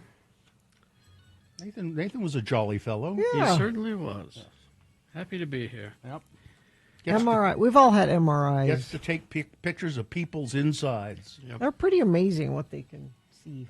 I asked them one time. I said, so this magnetic imaging, and they put you in the tube, and then there's a lot of loud banging noises and stuff. I said, you just make that to make us think it's working, right? Because I can have no idea why it would make those kinds of noises. They're magnets. They're banging against each other.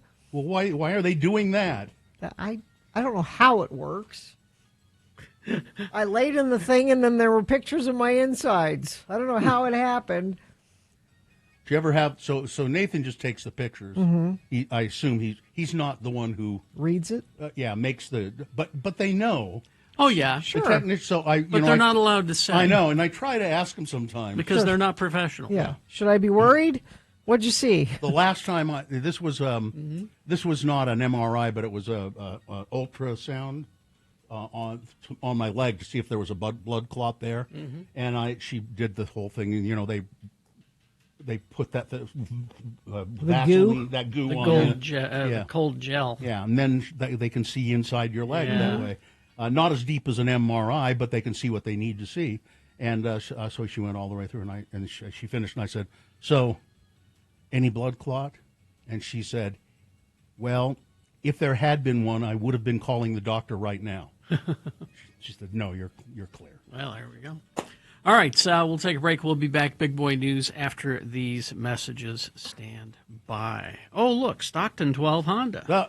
Your neighborhood Honda dealer for over 25 years, Stockton 12 Honda. Saw Shane Parrish at the Salt Lake Acting Company. Yep, Shane was there with his lovely companion, and he's really a great guy. Interesting guy to talk to, not just about cars, but the conversation will then always spin off into the world economy. And why things are working or not working. Shane knows the business, and he knows why things are the way they are. And he also knows how to get people to work for him and be happy about it.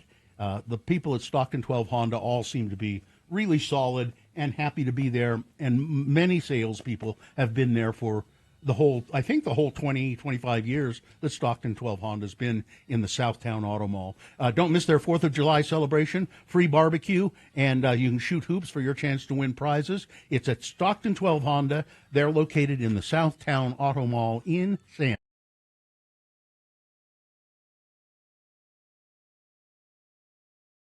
Well, it's with a heavy heart that we say goodbye to a trusted and valued employee of the Radio from Hell show.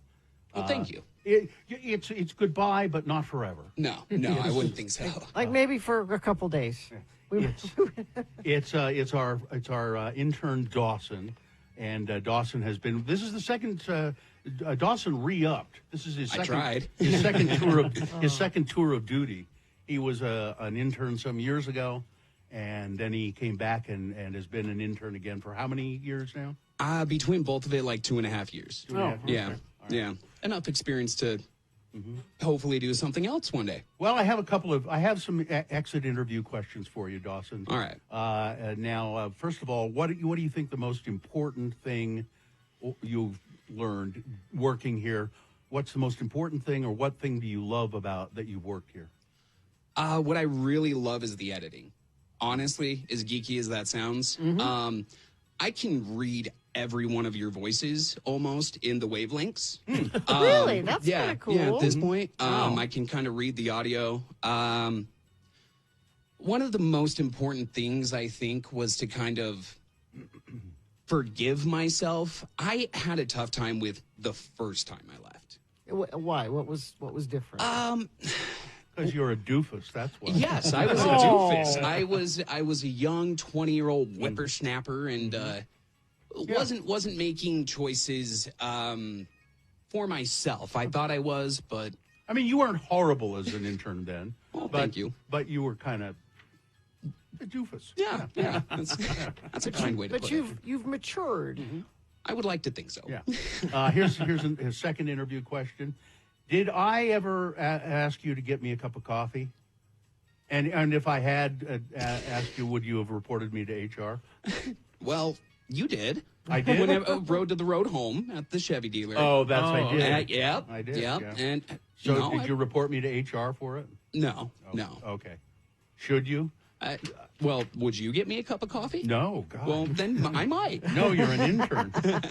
Get an intern a couple. Oh, okay. What will you miss the most about being here? The experience, being able to show you off to the listeners. I think the most fun part about being in production is elevating someone else. I would have thought you said playing with the dog. That I will miss Vax a lot. You'll miss I playing really with will. the dog. He is All a right. great dog. Okay, just about to the end of the interview here, the exit interview. See, this is the fourth question. Chuck Berry's song, My Ding-a-Ling, yes or no? Yes. Oh, I listened to it this morning and I was singing to it. And finally, this question. This is the question we ask all. There's one more. Oh, this is, yeah. Little Smokies or Little Polskas? Oh, yeah. Smokies. Smokies. Yeah. Little The sauce on them, it's That's better that's than- the key. Yeah, it is. It is. Oh, that was a tough one. And then finally, you see that door right there?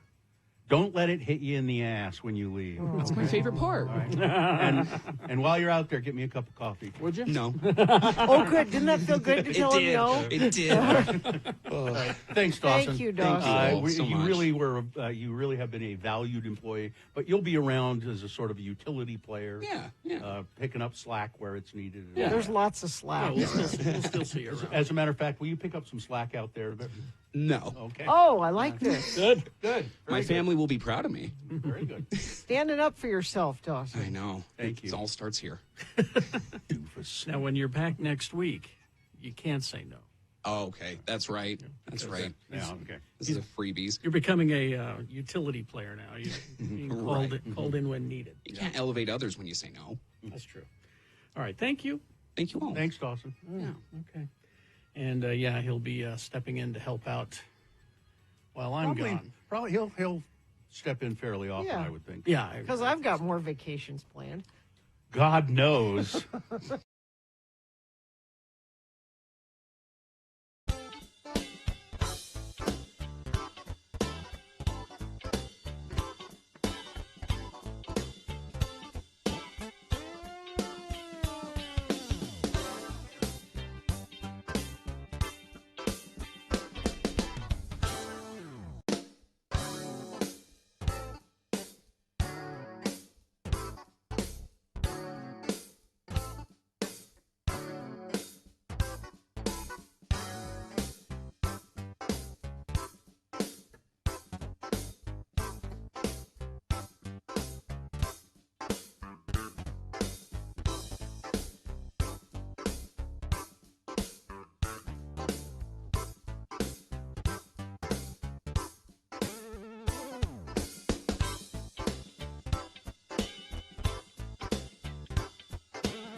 All right, 9:22. It is time for some big boy news and opinioendo brought to you by Smith's Pharmacy welcomes Express Scripts, Medicare D, and TRICARE Department of Defense Plan members. You can transfer prescriptions at smithsfoodanddrug.com/payerupdate. The nonpartisan Congressional Budget Office estimates that Trump's domestic policy bill, big beautiful bill, will add $3.3 trillion to the national debt over the next 10 years. That doesn't sound very conservative. That number is so large, it's difficult for most people to comprehend. You're right, it doesn't sound very conservative. Let's put it in perspective. Here are 5 ways to think about $3.3 trillion. It's enough money to buy every single piece of real estate in Manhattan. Wow. All 1.1 million residential and commercial properties twice. Wow. Based on recent valuations. It's more than the combined wealth of Musk, Larry Ellison, Mark Zuckerberg, Jeff Bezos, and the next 18 richest people in the world. If distributed evenly, $3.3 trillion would be enough to give every single U.S. household more than $25,000. Wow. If broken into $100 bills, it would create a stack of bills 2,200 miles high, far beyond the orbit of the International Space Station. Laid end to end, those bills could wrap around the equator 128 times. And finally, if you spent $1 every second without stopping, it would last more than 104,000 years. If you spent $1 million every single day, $1 million every single day, that amount of money would last 9,000 years. But it's single moms who are trying to get food for their kids that are the problem. Yep. Yeah. Hello, Gina. Yes. Christmas tree farm owners. Yes. A Virginia man. I think this is a thinly veiled story. What? It's probably Huntsville. A Virginia It man. says Virginia right there. A Virginia man who lost his ring at a Christmas tree farm was reunited with the precious item 15 years later. Wayne Corprew of Roanoke said he selected and cut down a Christmas tree at Joe's Trees in Newport in 2010 and discovered when he returned to his vehicle that his ring was missing from his finger. I went back up to where I dragged the tree to, and I searched there, but it weren't there. It weren't. I went back to the truck, and I couldn't find it there, so it was officially missing. The next day, I come back to the place, and I brought a metal detector, and there was snow on the ground, and I spent all the next day looking for it, and nothing. My wife's going to kill me. Corprew said. Mr. Corprew returned in the summer to look again. Still came up empty. The farm changed hands in 2018 when Darren Gilreath and his wife Samantha bought it from his Aunt Bessie. He had an Aunt Bessie. Oh, no, I misread that. It's his Aunt Sue. Oh, Aunt Bessie's a better name. The couple said that they were tilling the soil to plant corn around their pumpkin patch when Samantha noticed a shiny object in the soil that Darren was tilling. Daryl, hold up. I see something. As I'm a-planting corn, I'm walking through the rows, and I seen this wedding band. I seen it. It was lying on top of the ground, and I said, well, that looks like a wedding band. So I reached my hand down there, and I picked her up, and sure enough, it was a wedding band. So the owner of the farm, the previous owner, kept notes of everything that had been lost at the farm. That just in case the customers had lost. Yeah, and there was a note that said who owned the ring. 15 years ago, he'd lost it. He was grateful to be reunited with his ring, he said. I think that's really nice. When's Vittles? When's Vittles? Well, we're getting an apology from Cobra Kai star Martin Kove. He's a weirdo. So the star he was with, Alicia Hana Kim, he bit her on the arm at an event. It was like a Comic-Con kind of thing. And she's finally commented on it. She said it was a serious incident. No one wants to be attacked at work or anywhere, really, and I don't think anybody would think this is normal or acceptable. I think that when you are confronted with something like this, it's good to stand up for yourself. He bit me on the arm. He almost drew blood. Well, Martin Kove apologized. I deeply regret and apologize for my actions regarding the incident. I need to say this. She is a genuinely kind and wonderful person who didn't deserve to be put in this position. I always respected her. I considered her a highly professional, and I was being playful in a moment, but I went too far. I'm sorry. I guess they'll be fine. That show is popular, and I assume they'll continue to work together. I almost made this a boner candidate. So Ivanka Trump Okay. and her thin-lipped husband, Jared went to the wedding in Venice to the Bezos. Of course they did. So 3-day party, $48 million affair. And so she had a bunch of pictures, of course, taken of herself. Yes. And she's one of the pictures she had taken, or she took, was the door of her hotel room. Like, get with the number on With it? the number on 408, Dolce Vita. So if you want somebody to come and kill you, I mean, my or guess rob is you- they weren't there anymore when she posted it. they didn't say they'd left. I don't know. That's so when she gets lost, and not if, but when. Yeah. Where are we? What I room are live we in? here now. What room are we in? I don't. Rosie O'Donnell, speaking of that wedding, she wrote an Instagram post that she was sickened by Jeff Bezos' lavish wedding Yeah. to Lauren Sanchez, and she also is calling out Oprah. Why did you go to that wedding? I don't know why she went. She says, is Oprah friends with Jeff Bezos? Really? How is that possible? He treats his employees with disdain. Mm-hmm. By any metric, he's not a nice man. And his fake fembot wife, who looks like that, why would he choose her after the salt of the earth Mackenzie Scott? Well, that should tell you everything you need to know. He sold his soul, is what it looks like from here. The devil is smiling at his conquests. And Oprah, why did you go? I'm disappointed. I agree with Rosie. I'm sure that Oprah's really upset that that Rosie called her out. I have breaking news. Oh. I know where Frank went when he left here. Oh, Frank Christ. Oh yeah. Fire and brimstone preacher Jimmy Swaggart has died. Well, that was No, he was sick. He just died. This is 10 seconds ago this came through. We reported that he was ill, remember? I thought we reported that he died. No, we reported that he was ill and not well. Jimmy Swaggart. He died this Oh, morning. my Lord, I have sinned against you. I want you to listen to this gospel music station on the TV. I'm talking about gospel music. This is Jimmy Swaggart. We can see it's you, Jimmy. You're standing in front of the camera. He died this morning.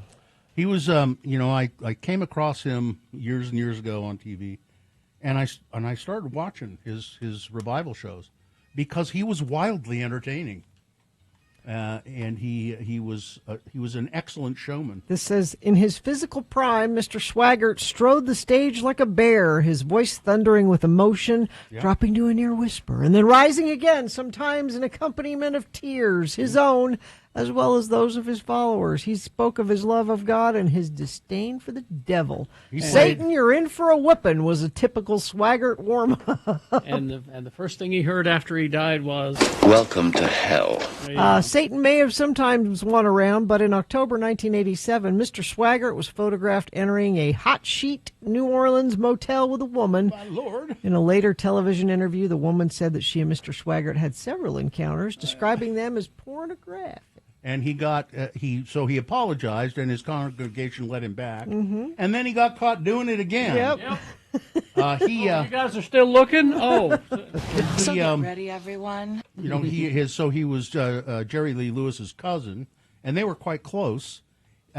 He played rock and roll music, some song at Jerry Lee Lewis's funeral, and I think they did an album together. Because I know Swaggart, he would get down off the stage and play in the band too sometimes. Swaggart was struck again with scandal in October 91 when he was in California on business and pulled over by police in a red light section for driving erratically. In his company was a prostitute. She later said that Mr. Swaggart had become alarmed on seeing the police behind him and tried to hide his pornographic magazines under the seat, causing the car to swerve. They wouldn't have pulled him over if he hadn't done that. Oh, Jimmy. That's funny. I have sinned against you, my Lord. This time he was less it is. remorseful. The Lord told me it's flat out none of your business, he told a stunned audience at the Family Really? Worship God Center bless in him. Baton Rouge. Wow. Good for him. That is some hubris. Oh, boy. I mean, he lost. From the first time, he lost a lot of prestige, and the money didn't come in as it used to. The God said it's none How of does your it say business. anywhere there? How much money did Jimmy Swaggart make? Now he did a lot of established charities around the world, and Mr. Swaggart's worldly success was evident, measured by his palatial house in Baton Rouge, his private jet, his and hers luxury cars that he and his wife drove. Doesn't have an amount, but I don't go to your job and tell you you're going to hell. It's all right. Go back to sleep. Judas and I are talking. All right. Sin against you, my Lord. Weather? we have a heat advisory in effect today. It starts at noon and goes until midnight. Could have a high of 101 today. 20% chance of thunderstorms. That's not rain. That's like wind and clouds and maybe lightning. So nothing to get excited about. All right. Be right back. Listen to Radio from Hell and Home.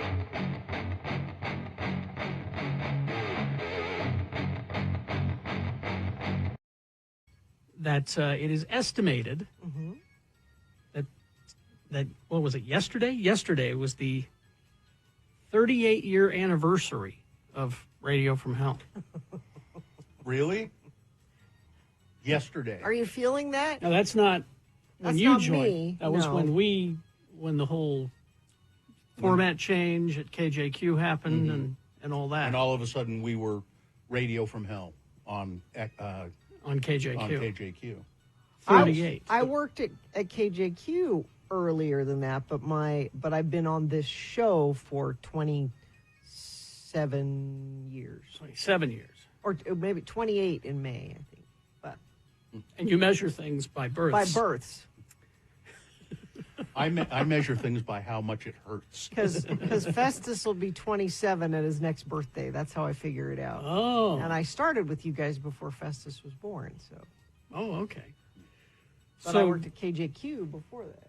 Oh, geez. So 38 years. Yeah. Does it hurt? Everywhere. Pretty much everywhere. And you guys still haven't got a watch yet. No. Nor a dinner. Or a dinner. Or a dinner. No one's ever given us a dinner Never or given a us- watch. Never given us a dinner. A gold watch and a dinner. That's what we need. Someday. I don't think so. No, I don't think either. you should say No, they're someday. going to. No, I maintain that somebody will come into the room and turn off the microphones and turn out the lights and say, it's been fun, but we'll see you later. No, that's what happened to my dad, Tom Barberi. Long time. How did that happen? Yeah. It was the classic Friday. Friday. They waited till after the After the show. Tom, I need to see you in my office for a minute. Yeah. We're going a new direction, and that's it. And that's it. No goodbye, no. And that direction, by the way, we're calling that direction the end of call radio. Even though it's down Basically. the hall right now, it's a sports station. It's a sport. That is the same Yeah, necessity, isn't it? Usually when they let radio people go, you don't know. You don't get Yeah. to come on the air and say I'm leaving. It's in 2 weeks. rare you get a goodbye show if you're being fired. Now, if you're retiring, you usually, at least according to the radio trades that I read, Yeah, you get it. they let you do a final show. So Howard Stern is at the end of his contract. Yeah. His contract is up the end of this year. He makes $80 million a year. Oh, shut up. Why do you have to do that? And they are begging him to stay with Sirius because he's the reason. There are people that will not pay for Sirius anymore once he's gone. Yeah. 80, and he's like, yeah, I think I might be done at the end of this year. No, he won't. If he's made $80 million a year for the last 5 years, that's just the last 5 years. He was making millions Before that, yeah. Sure. I don't know what you do with that kind of money. I mean, what? You invest it. But for what? What? He You could do not good- possibly live any better than he I lives. would good works. I would travel. That's what I would do with that kind of. I would just travel. I'd say goodbye, suckers. Book a flight to Paris. I would see if I could have. I would see if I could have some things replaced. Like parts of your body? Yeah. Yeah. Yeah. So it's they're just. I don't know. I do think that we won't be fired. They'll just turn off the lights. That's us being fired. That's. They'll wait till the end of the contract and then turn off the lights. A texter reminds me. Doug Wright had a year-long farewell tour. Remember how excruciating that was? Yeah. All right, he's still on the 9:37 air. right No, now. Oh, we need to do something here, don't we? No. We had to talk about it, hadn't we? Something goes here. Carrie, do you have any more of your travel Well, tales? I can tell you about my new favorite pajamas. Yeah. Oh, I love pajamas. Oh, let's fill time talking about pajamas. Okay, we don't have to. I don't wear pajamas. I want to hear I pajamas try, talk. but I don't. I feel no. I want to hear about them. You just said you didn't. No, I was talking in that sarcastic voice, which means I was kidding. That means you're kidding? Yeah. Yes, Carrie. That means that. See, you see, that means I'm kidding. Tell me about pajamas. Anyway, so we stayed at this our first night. Before we went to Korea, we stopped in Tokyo briefly. Mm-hmm. Stayed overnight at a JAL hotel, Japan Airlines hotel. Oh, okay. They own everything. If it's not Suntory, it's Japan Airlines. Okay. That's who owns everything in Tokyo. And they presented us with pajamas. Wow. And I went, well, that's interesting. And it's this white, two-piece thing. The pants are a little short, right about the calves. Mm-hmm. Bright white, no collar, and if you can imagine, Marlon Brando in Apocalypse Now at the very end, in that it kind of Asian inspired, and we just kind of chuckled, Are you meant to keep these or? Well, that's the question, because I tried them on and liked them, and Sue went, "Actually, you look good in them." Yeah. Okay, what do we do? Do we buy them? No note or anything? No. Just like in hotels where there's a robe. If you like our says if you would like to pajamas, purchase. Yeah, because like when we go up to Stein Eriksen, I always told Dave I love the robes, and so I bought a robe. I need a new one, as a matter of fact. It's got the hood. Oh, I like those. But anyway, the pajamas. There was no notes or anything about the pajamas, and they didn't take our credit card when we checked in for incidentals. Oh, I thought they always did that. So Sue said, just keep them, and Mm. if they get mad, they can charge your card. We can, we'll pay for them. They'll bill you if you like them. I have found the Japan Airlines hotel pajama policy. Carrie. Oh, what is they have a pajama policy? See, you could have done this. Okay. Well, we were checking out. Oh, it was you're in a hurry. I got it. was a Okay. snap decision. Gotcha. You can keep the pajamas. So Sue should have let me They are take typically not reused due to hygiene concerns and may be taken home as a souvenir. Oh, they're wonderful. I should have taken Sue's as well. What are they made out of? Just cotton. Linen, sort of? Some sort of linen cotton thing. Well, that's interesting. Now I want some. Yeah. I haven't had a pair of pajamas that I found comfortable for 20 years probably. Oh, these are terrific. So you were okay to take them? I was okay. I Good should have job. taken both pair. Good job. Well, go back. My other complaint with this whole thing is it's now. When I got to be careful how I put this. Airbnb. I don't have a problem with Airbnb. The way they do their thing is great. I have a problem with the people who own the properties of the Airbnbs and don't really explain very well what's going on. Okay. Because when we arrived, after leaving Korea, we arrived in Osaka, and we had this 3-story bed and breakfast. Or not B&B, Airbnb, sorry. And there were 3 mailboxes out front. And so not only did you have to undo all 3 of the mailboxes with a combination lock, the old style like a locker, high school locker knob. Then inside each one of those was another combination lock box to keep the keys in. Okay. Why did you need 3 keys? Because there were 3 floors. And each floor was locked. Yeah, Okay. but they didn't give us a key to lock the door when we left. So So it was like the last person in locks the front door of this Because all the 3-story keys thing. go into the other Yeah, box. So. because so the last person in has to lock the front door, but then when you leave, the front door is unlocked all day because they didn't bother to leave enough keys. So weird. And I'm like, if you just had the codes, the electric codes, like the ones we had in Korea, then I'm not looking for keys or losing keys for that matter. Now, have the codes. My question about Airbnb in Japan is: do the owners have stupid signs on the wall and? Oh, they decorated them. Pictures? How do you say simplify in Japanese? They did decorate them for Americans. Live, love, and laugh. Live, laugh, love. There were, for some reason, owls were very popular. Americans love owls. And even, you'd have a picture of an owl, and under it would say, owl. And did they have a guest book? No. I kind of like the guest book. I like to look through the guest book when an Airbnb has a guest book. And people, it was so wonderful staying here. We did this and we did that. Thanks for letting us stay in your fine house. Anything weird in an Airbnb? Anything odd?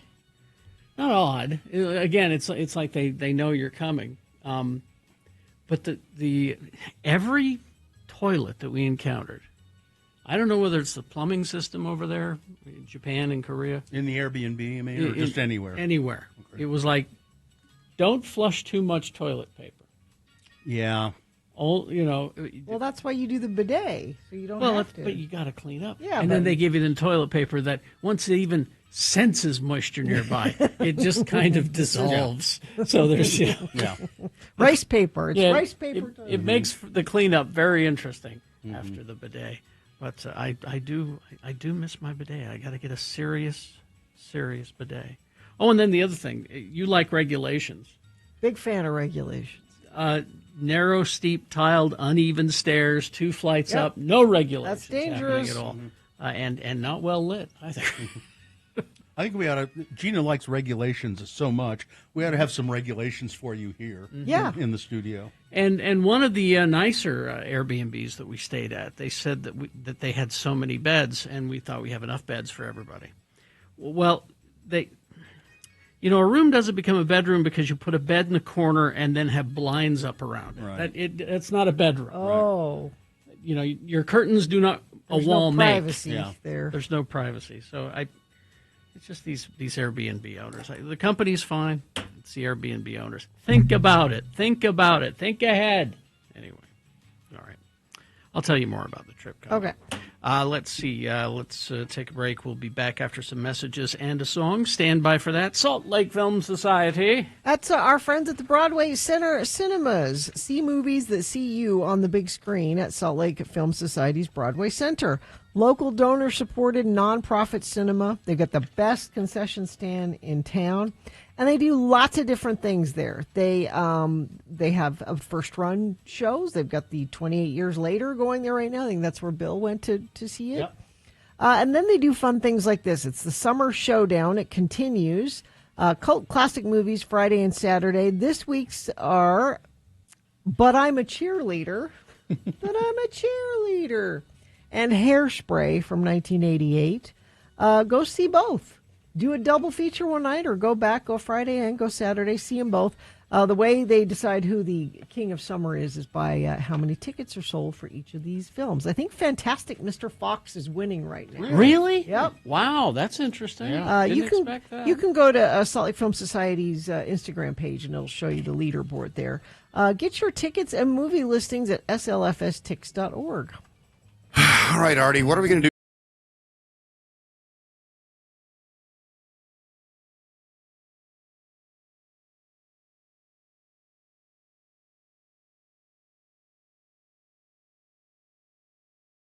Things that must go on the radio from Hell Show. It is time for your list of things that must go. These are things that are bugging you, things that are just vexing you so much you can't stand it anymore, and you say, I got to get it off my chest. I know what I'll do. I'll send my things that must go to Radio from Hell.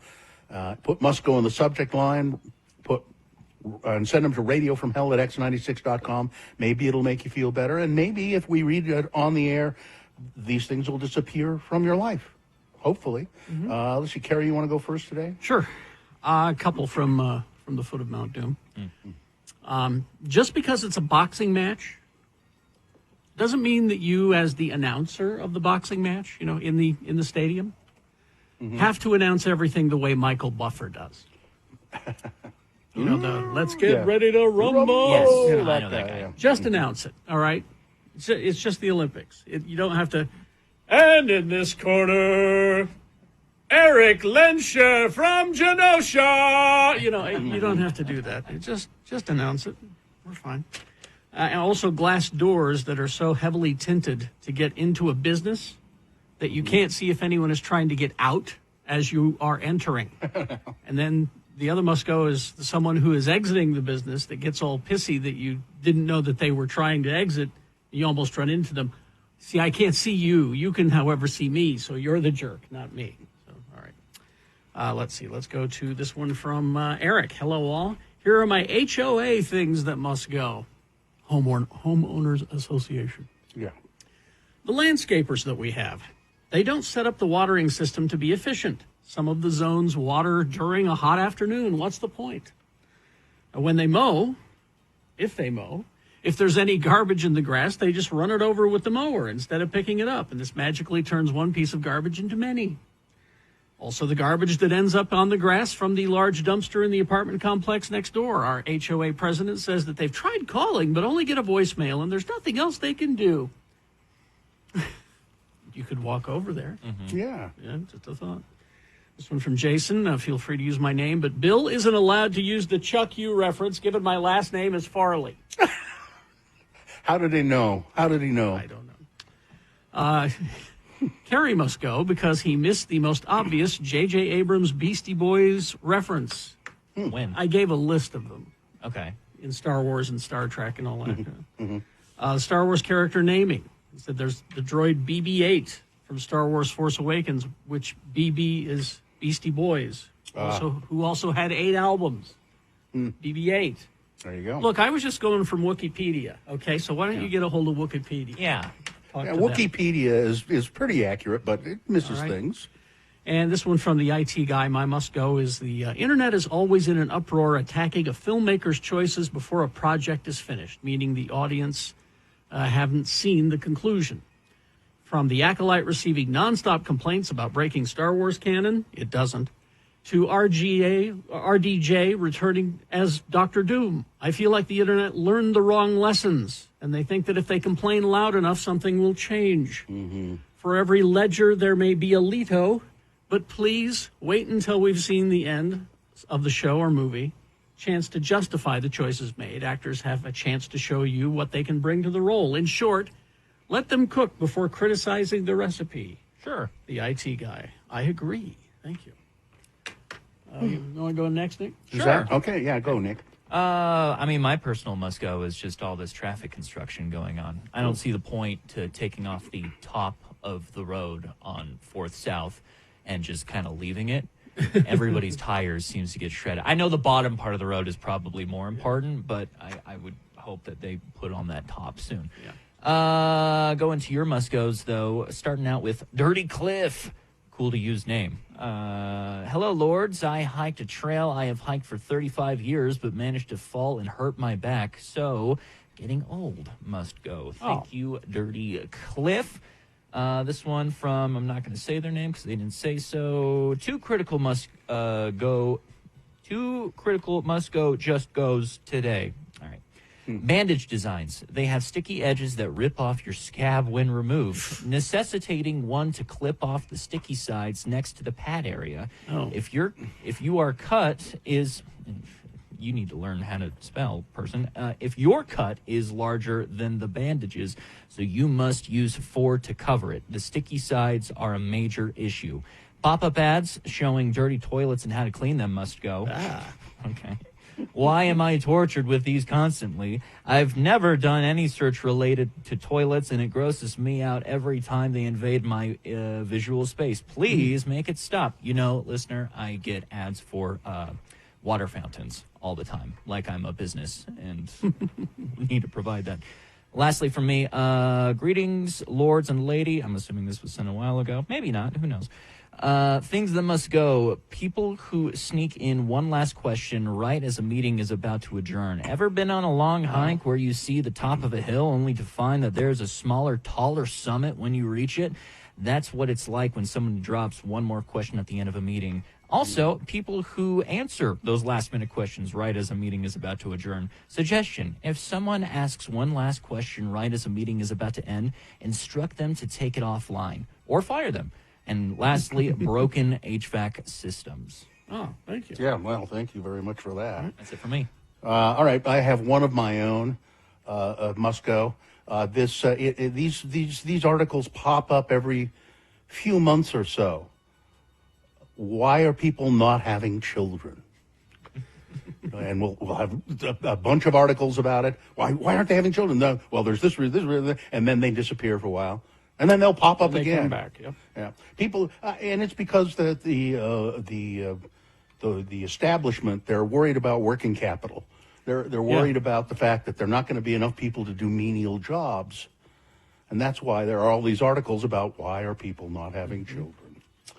All right, this one says my must go is playing on your phone at the red light instead of watching for when it turns green, and then getting indignant when I honk my horn. Exactly. That's from Johnny B's girlfriend.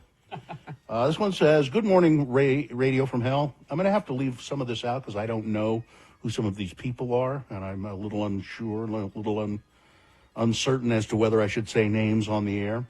But this one I will say, my thing that must go is, one of my things that must go is Dr. It's a song by The Cure. Yes, it is.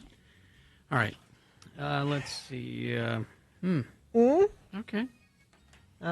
Ready for tomorrow? Oh, do we have to start now? Is anything special happening tomorrow? Well, I'll look at the promo and find out. Let's see. Let's see. It's a kind of a typical Radio from Hell show, looks like. But those are good. People seem to like those. We heard from many of those people today. Yeah. Which is always very nice. And many people on Sunday when we went to the Salt Lake Acting Company. Yeah.